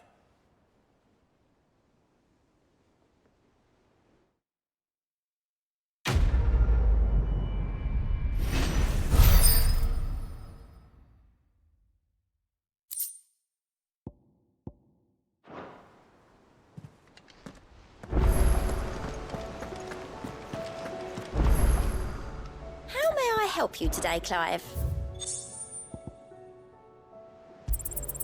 You earned this. Best of luck out there, Sid.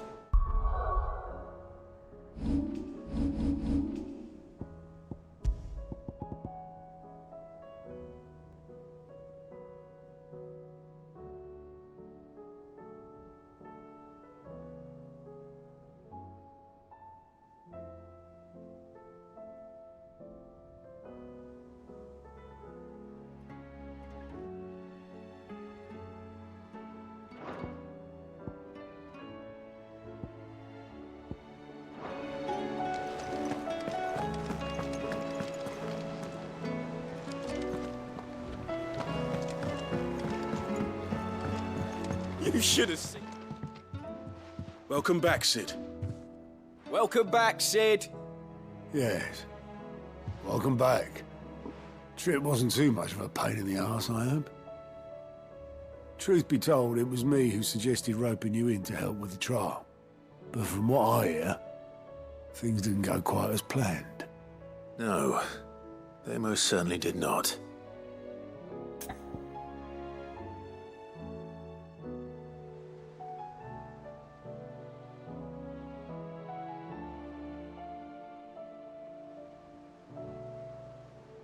But then, well,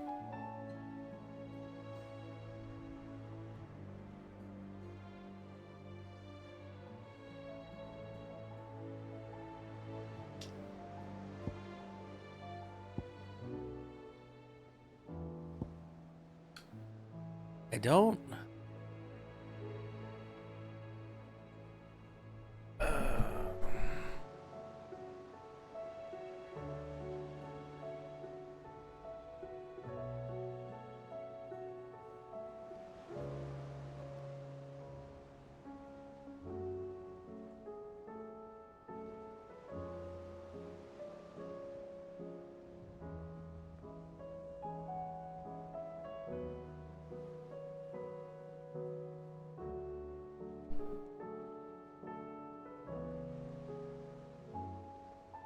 Did get it though. Ember lost his nerve in the face of a beast of prey, but he didn't lose heart. He pressed on, and he achieved his aim. And is that not what we ask of our scouts? Indeed it is. Thank you for your honest appraisal, Sid. The fact remains, however, that Ember will not always have a battle-hardened warrior on hand to pluck him from the jaws of peril. All I have gleaned from this trial is that without someone watching his back, Ember is little more than a liability. Wait, Sergeant. Ember still has much to learn, it's true. And this time he was found wanting. But I'd say he's due a second chance, nonetheless. After all, he did do as you asked. With a bit of hard work, any hand can be made to hold a blade, and any mind can conquer its fears. But a scout's nose is different. You've either got one, or you ain't. And by sniffing out that log, young Ember here has shown he has a conk and a half. Wouldn't do to waste it now, would it? Fine. One more chance. I'll do whatever you ask. I'll spend my days and nights in the pit if I have to. I'll show you. Just you wait. Daft as a brush, that one. But his heart's in the right place. Just like someone else we know. And if you ask me, we've been leaning on him for far too long. About time the Cursebreakers took some of the weight off his shoulders, I reckon. It couldn't hurt. Just don't tell Gav I said so, will you? I won't have him thinking he's been hard done by. Next thing you know, he'll be asking for a day off. Chance would be a fine thing. Back to work.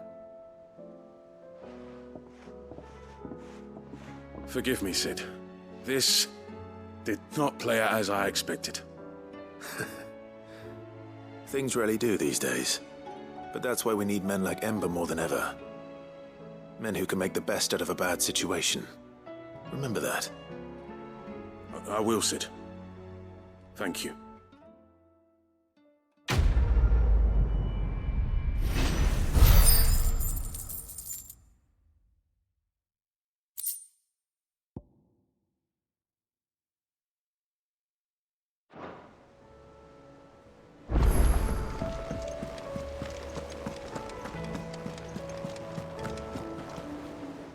Uncle, I bring good news.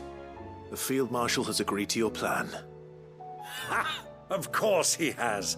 I didn't doubt you for a moment, dear boy. Rutherford is accompanying him back to your manor in Port Isolde as we speak. They will await your return there. As will one other. One other? Who, exactly? Lord Havel was concerned that even if he could get the realm's armies to agree to an accord, he might not be as successful in convincing those with political power. He asked if I might have a solution, and I suggested a certain Imperial Lord Magistrate turned Liberator. One of your co-conspirators? Master Quinton would probably call me one of his, but yes. Another outlaw, then. Just the thing we need to put these rotten politicos in their places. Good thinking, Clive. I'm glad you approve. The more the merrier, eh? Uncle, assuming Havel and Quinton can solve our problem with the armies, you still haven't mentioned how we might manage the grain shortages. Oh, don't you worry, my boy. The 7 high houses will be seeing to that. They have all agreed to make the most generous of donations. Oh, of course, it did take a little persuasion. But luckily I had some unexpected help. From who? Why, you, my boy. Rumor has it that you rescued the Lady Ariane's head steward Rockford from a horde of bloodthirsty bandits. It was more of a handful. Well, the old battle axe was so pleased. She had a shipload of talents delivered to my private docks by the next new moon. And when the other houses saw the parsimonious old crone's purse strings finally loosen, they as good as tripped over themselves in the rush to follow suit. I'm happy to hear it. Now, I must be getting back to the manor. Join us there at your earliest convenience, would you? Of course, Uncle.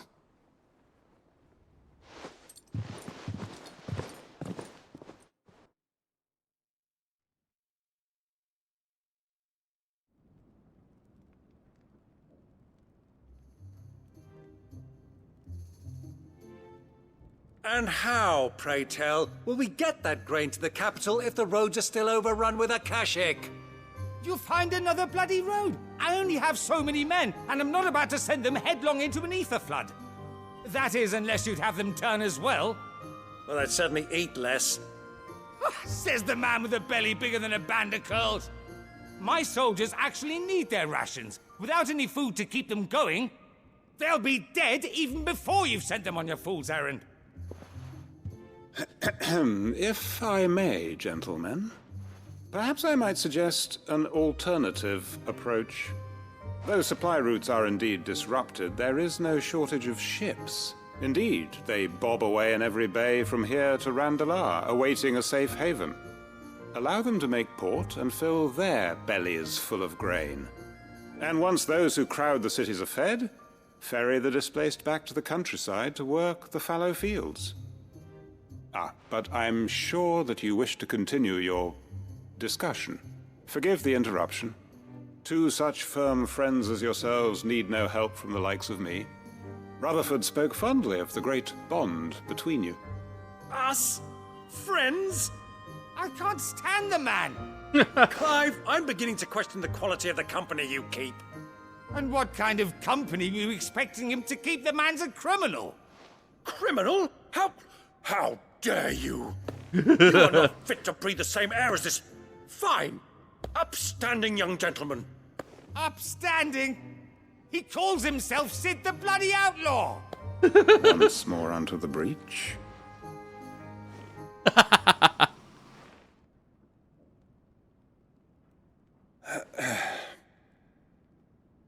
Shall we begin again?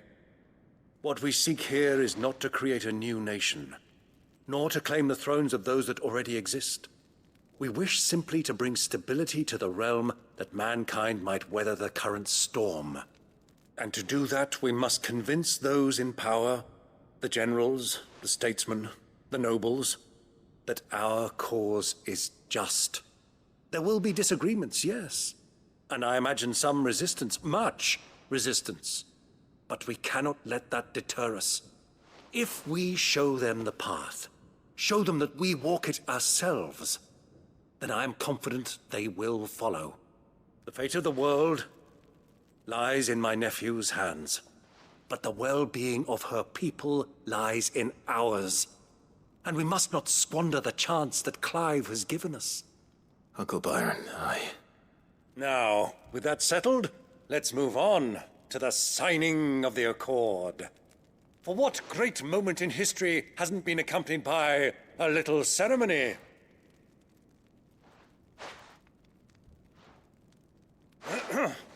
Citizens of Valisthea, I present to you the Triunity.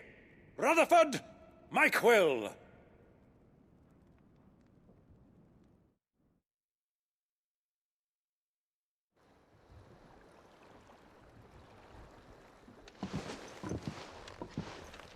Well, my boy, the stage is set. That it is. This is the role you were born for. Now I ask only that you trust in the talents of your supporting cast. We shall play our parts to the best of our abilities, that you might have the opportunity to shine. The realm needs its Sir Crandall, and there is no better Crandall than you, Clive. I want you to keep this signed accord as proof of our faith in you. I will. Thank you, Uncle.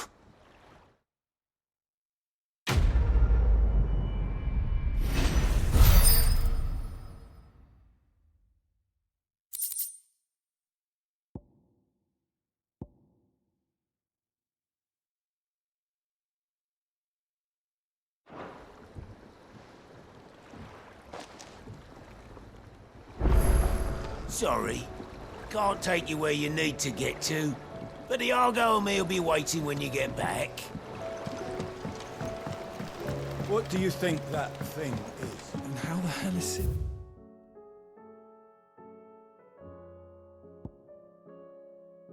Gonna deal with that?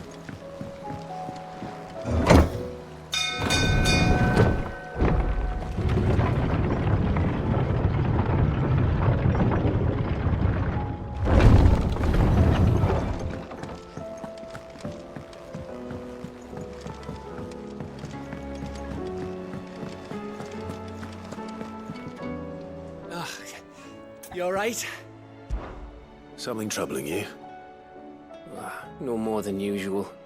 It's just... Etta's baby will be coming soon, and I wanted to make something for it. I'm sure she'd like that. Back in the north, families would always make gifts when a bairn was on the way. Yeah, I'll let the little tykes know they were welcome in their new homes, like. So, what's the problem? Well, the problem is that Etta's due any day now, and I don't know if I'll be ready in time. Is there anything I can do to help? You know, there just might be. All right then. What exactly are we making? A good luck charm. But not just any good luck charm. Not just any. No. One made from the feather of a silver chocobo. There's naught lucky in all the realm, or so we used to say back home anyway. Thing is, they're hard to come by. Had Otto and Karen check with their suppliers, but nothing. I'd try and track one down myself, only... Only the big day is fast approaching. And that's all you need, a feather. That or the bird whose horse it's attached to, aye. I was gonna start by asking around with traveling traders plying the northern borders. Well, there's no shortage of those passing through Martha's. I think I might make that my first port of call. I'll let you know if I find anything. You're a good friend, Clive. I won't forget this.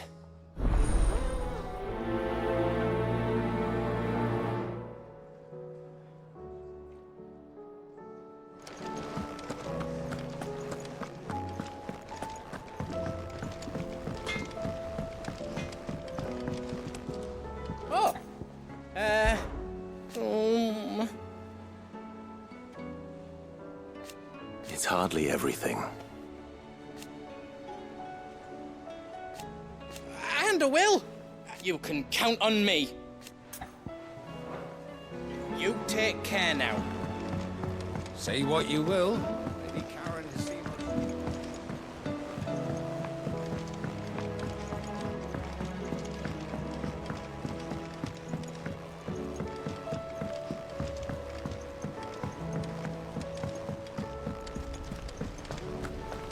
Nice. Thanks. Actually, somebody did. I do enjoy some of these side quests. Their stories are.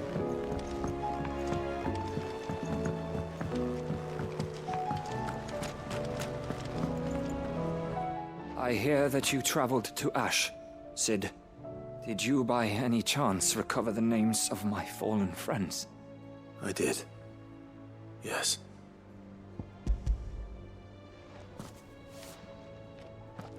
If I may?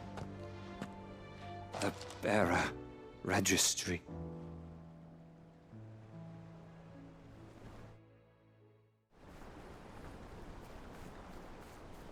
The director was a brutal man. He got no worse than he deserved. The registry was all I found beneath the tree. There was no sign of a body. Nor any record of what happened to the children after the orphanage closed. I pray that at least some of them survived. All their names are here. The ones we lost. My friends. My light in those dark times. I can still remember their faces, like it was yesterday. Children who were taken from their bunks in the morning, never to return. No explanation ever offered. They'd be happy to know that you survived, Herman. But why did I make it out alive, when so many others died in that awful place? It's not your fault. And blaming yourself won't bring them back. Honor their memory. See that their names live on. That way, at least. They're never truly gone. Thank you. Sid, I'm going to write a book. An account of the horrors of Badbach, and the spirit of those its custodians sought to crush. All of Valisthea will know of our suffering. And in the name of those I lost, I will not let it happen again. Neither will I. These records would have been buried for all eternity, were it not for you. Thank you.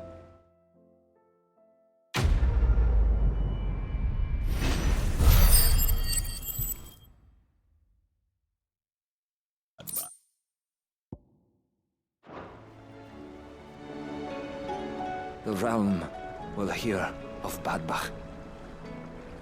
And I pray that the tale of my fallen friends will spare future generations the horror we endured. Thank you for helping keep them. So, there's a new mother.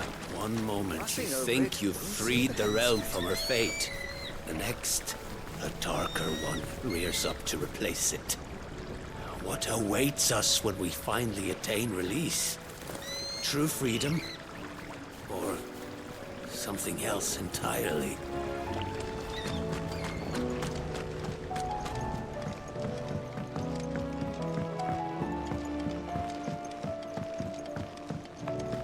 Has Midadol mentioned anything? Mid, tell me this is all you need.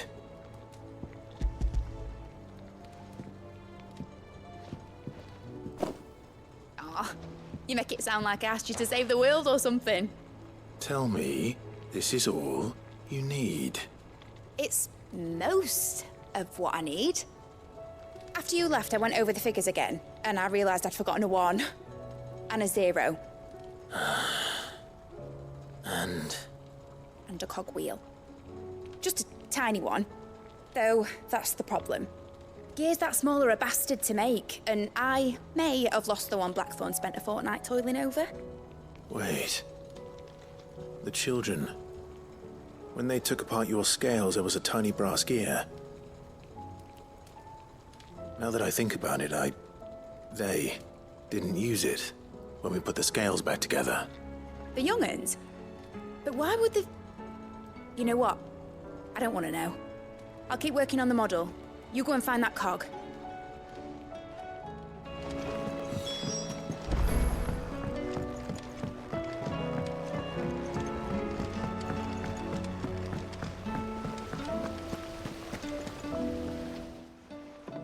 Sid! Is Mid still hiding from us? She wasn't hiding. She's fine.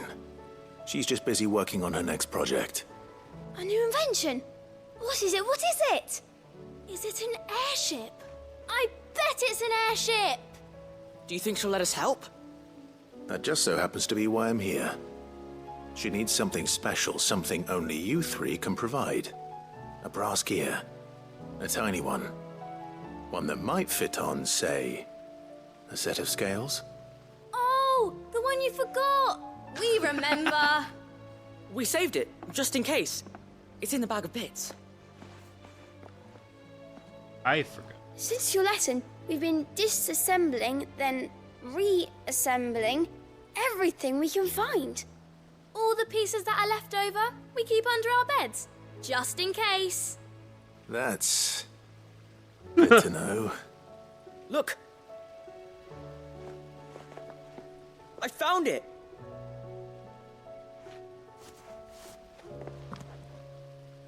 Is that all? Just the gear? We have more parts if Mid needs them. That's all for now. But I'll let Mid know about your hoard. Just in case. Thanks, Sid.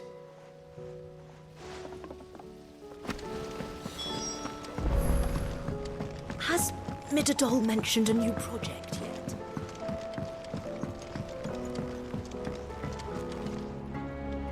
Well, did they have it?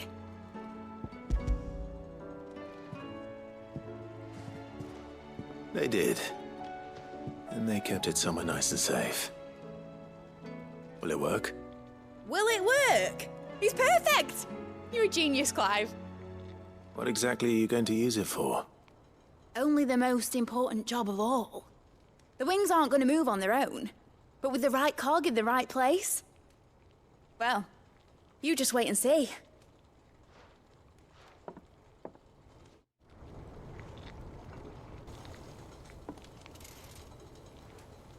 Oh, it's That a should do small it. prototype.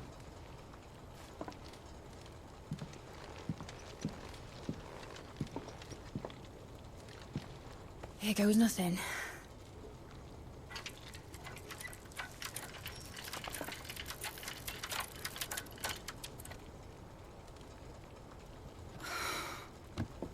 Titan's tits. It wasn't supposed to fly, was it? Of course it was supposed to fly. Wouldn't be much of an airship if it didn't.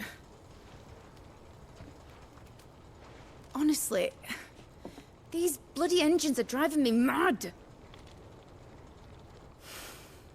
I was so sure this would be the day she soared.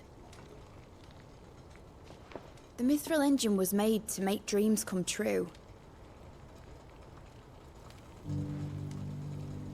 But maybe this is one dream the world's better off without.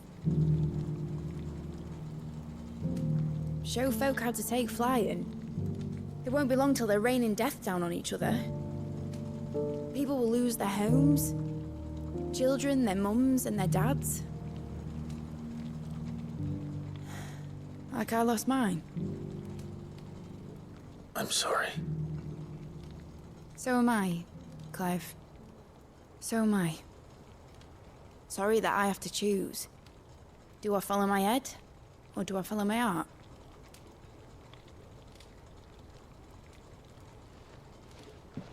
Good question. The first time I stood on the deck of your ship, felt the wind in my hair. It was like I was flying. But imagine how it would feel to actually do it. My dad always said there were two ways of living life. Chasing a dream or shuffling to your grave. And he were right. Right about a lot of things. Not that I like to admit it. People need dreams to chase. Especially in a world like this.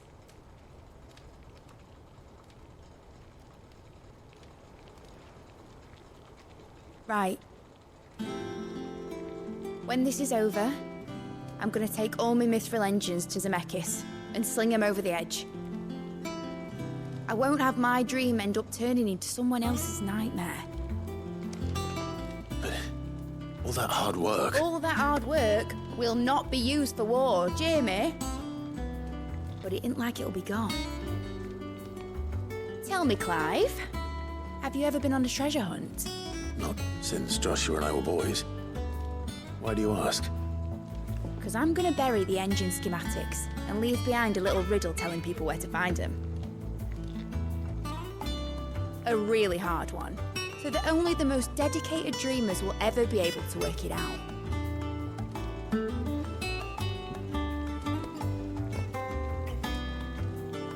Ooh, I can picture it now. Some daft general squinting at the words with a gormless expression on his mug. Like that one, yeah. Right.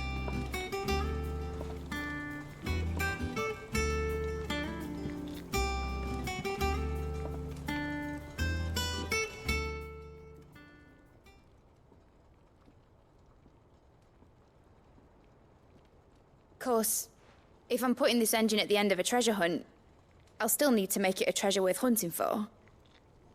Won't be much of a prize if it couldn't even make a toy boat fly after all.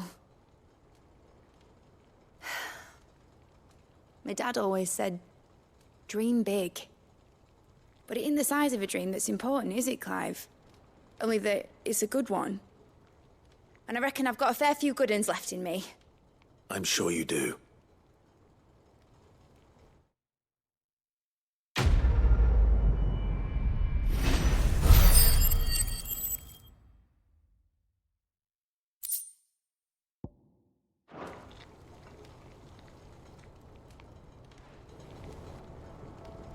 What shall I do with your model? You spent a lot of time on it. We both did.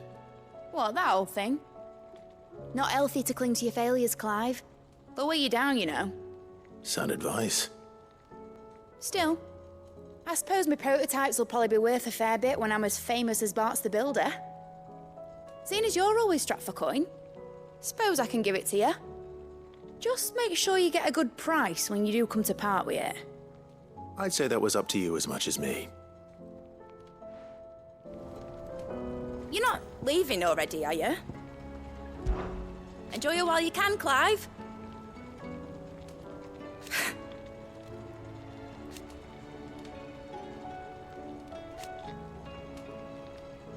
Imagine that, eh? Till then.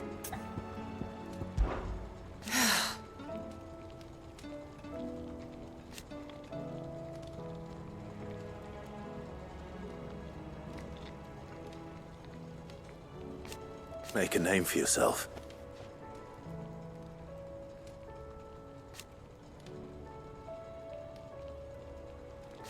You better bloody had to and all.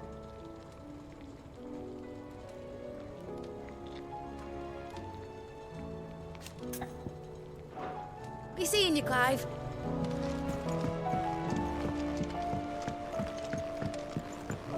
Has Midadol mentioned a new project?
If Joshua's worried about Jill, I should go and speak with him.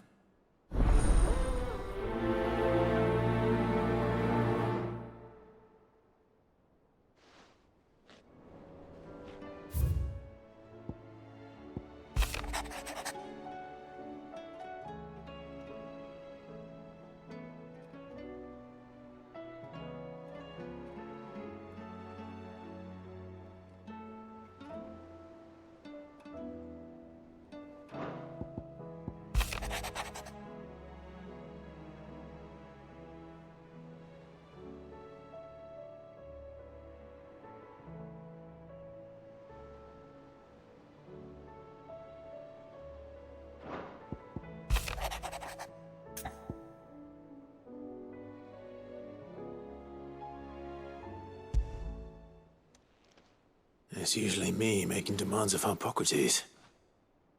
I wonder what this is about.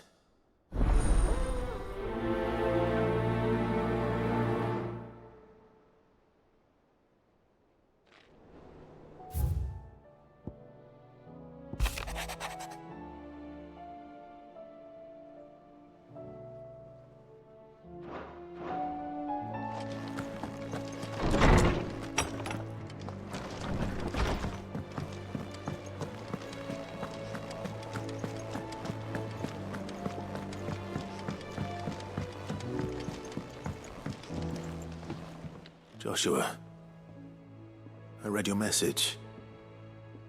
You're right. Jill is different. I don't think I'd realized how different, but since we returned from Drake's spine, I've felt it more and more. I suppose it's not hard to imagine why. She doesn't think she belongs anymore. And that's why we need to remind her she is still one of us. To let her know that we still need her, now more than ever. That you still need her. But how to do that? When last we were truly close, we were but children. Of course. Do you remember the time we accompanied Father on his annual tour of the Duchy? And Jill and I broke from the procession to ride up Man's Hill. To see the snow daisies, I remember. It was the first time Father had allowed us to join him.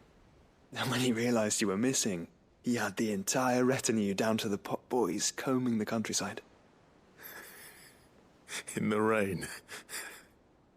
A thunderstorm forced us to take refuge in a grove of oaks before we'd even made it halfway there. It was the Lord Commander who finally found us, and needless to say, he was none too pleased. Then it seems you and Jill have unfinished business. What do you say? Man's Hill. It's not that far. Oh, true. Though I suspect it is also much changed. Little in southern Rosaria remains as it was when we were children. You're saying I should go and scout the area for bandits? I'm saying we should first go and see if there are actually still any snow daisies left. What would you do without me, Clive?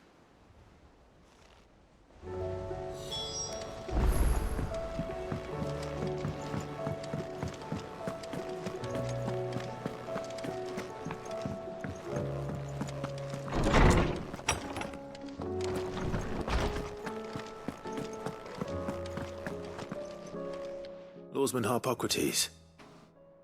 I received your note. Ah, yes. I expect you're wondering what this is all about. You spoke of making amends with Dion, but I can't imagine what for. Then I should begin by telling you that I was once his tutor.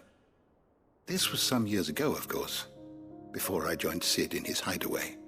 At that time, I was counted among the foremost scholars of Oriflamme, and was accordingly invited to the palace to supervise the young prince's education, all to ensure that the future emperor had a firm grounding in, well, everything an emperor should. History, religion, commerce, government. Alas, our time together was cut short when Dion left to join the Dragoons, his studies no longer being deemed necessary. I had not expected to meet with him again, least of all here. Have you spoken with him? No, I have yet to find the right moment.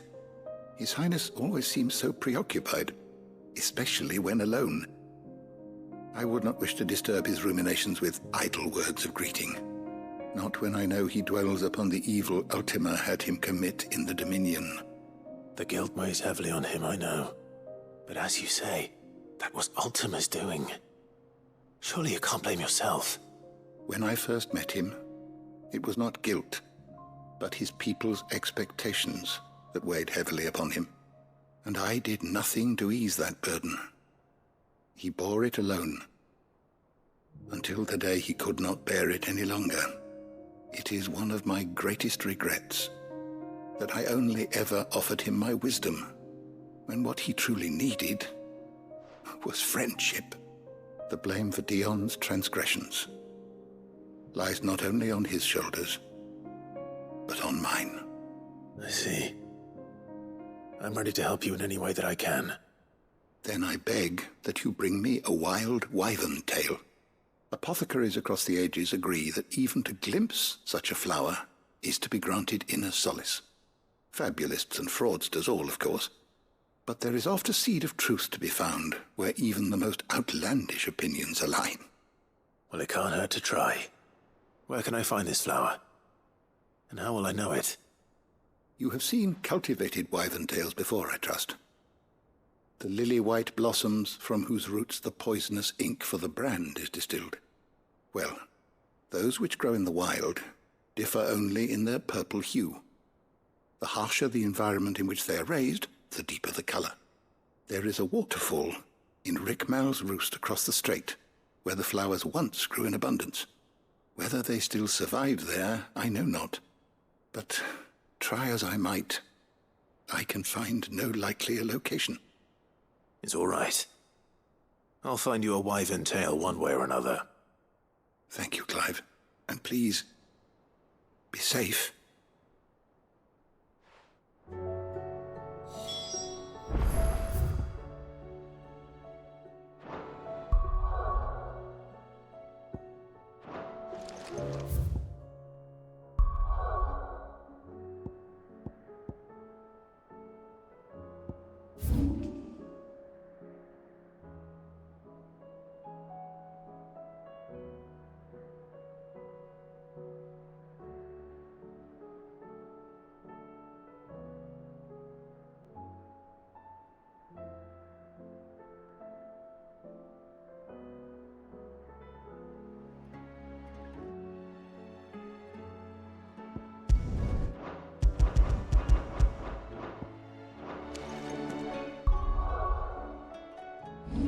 I will stop for. Holy shit. Oh, buddy.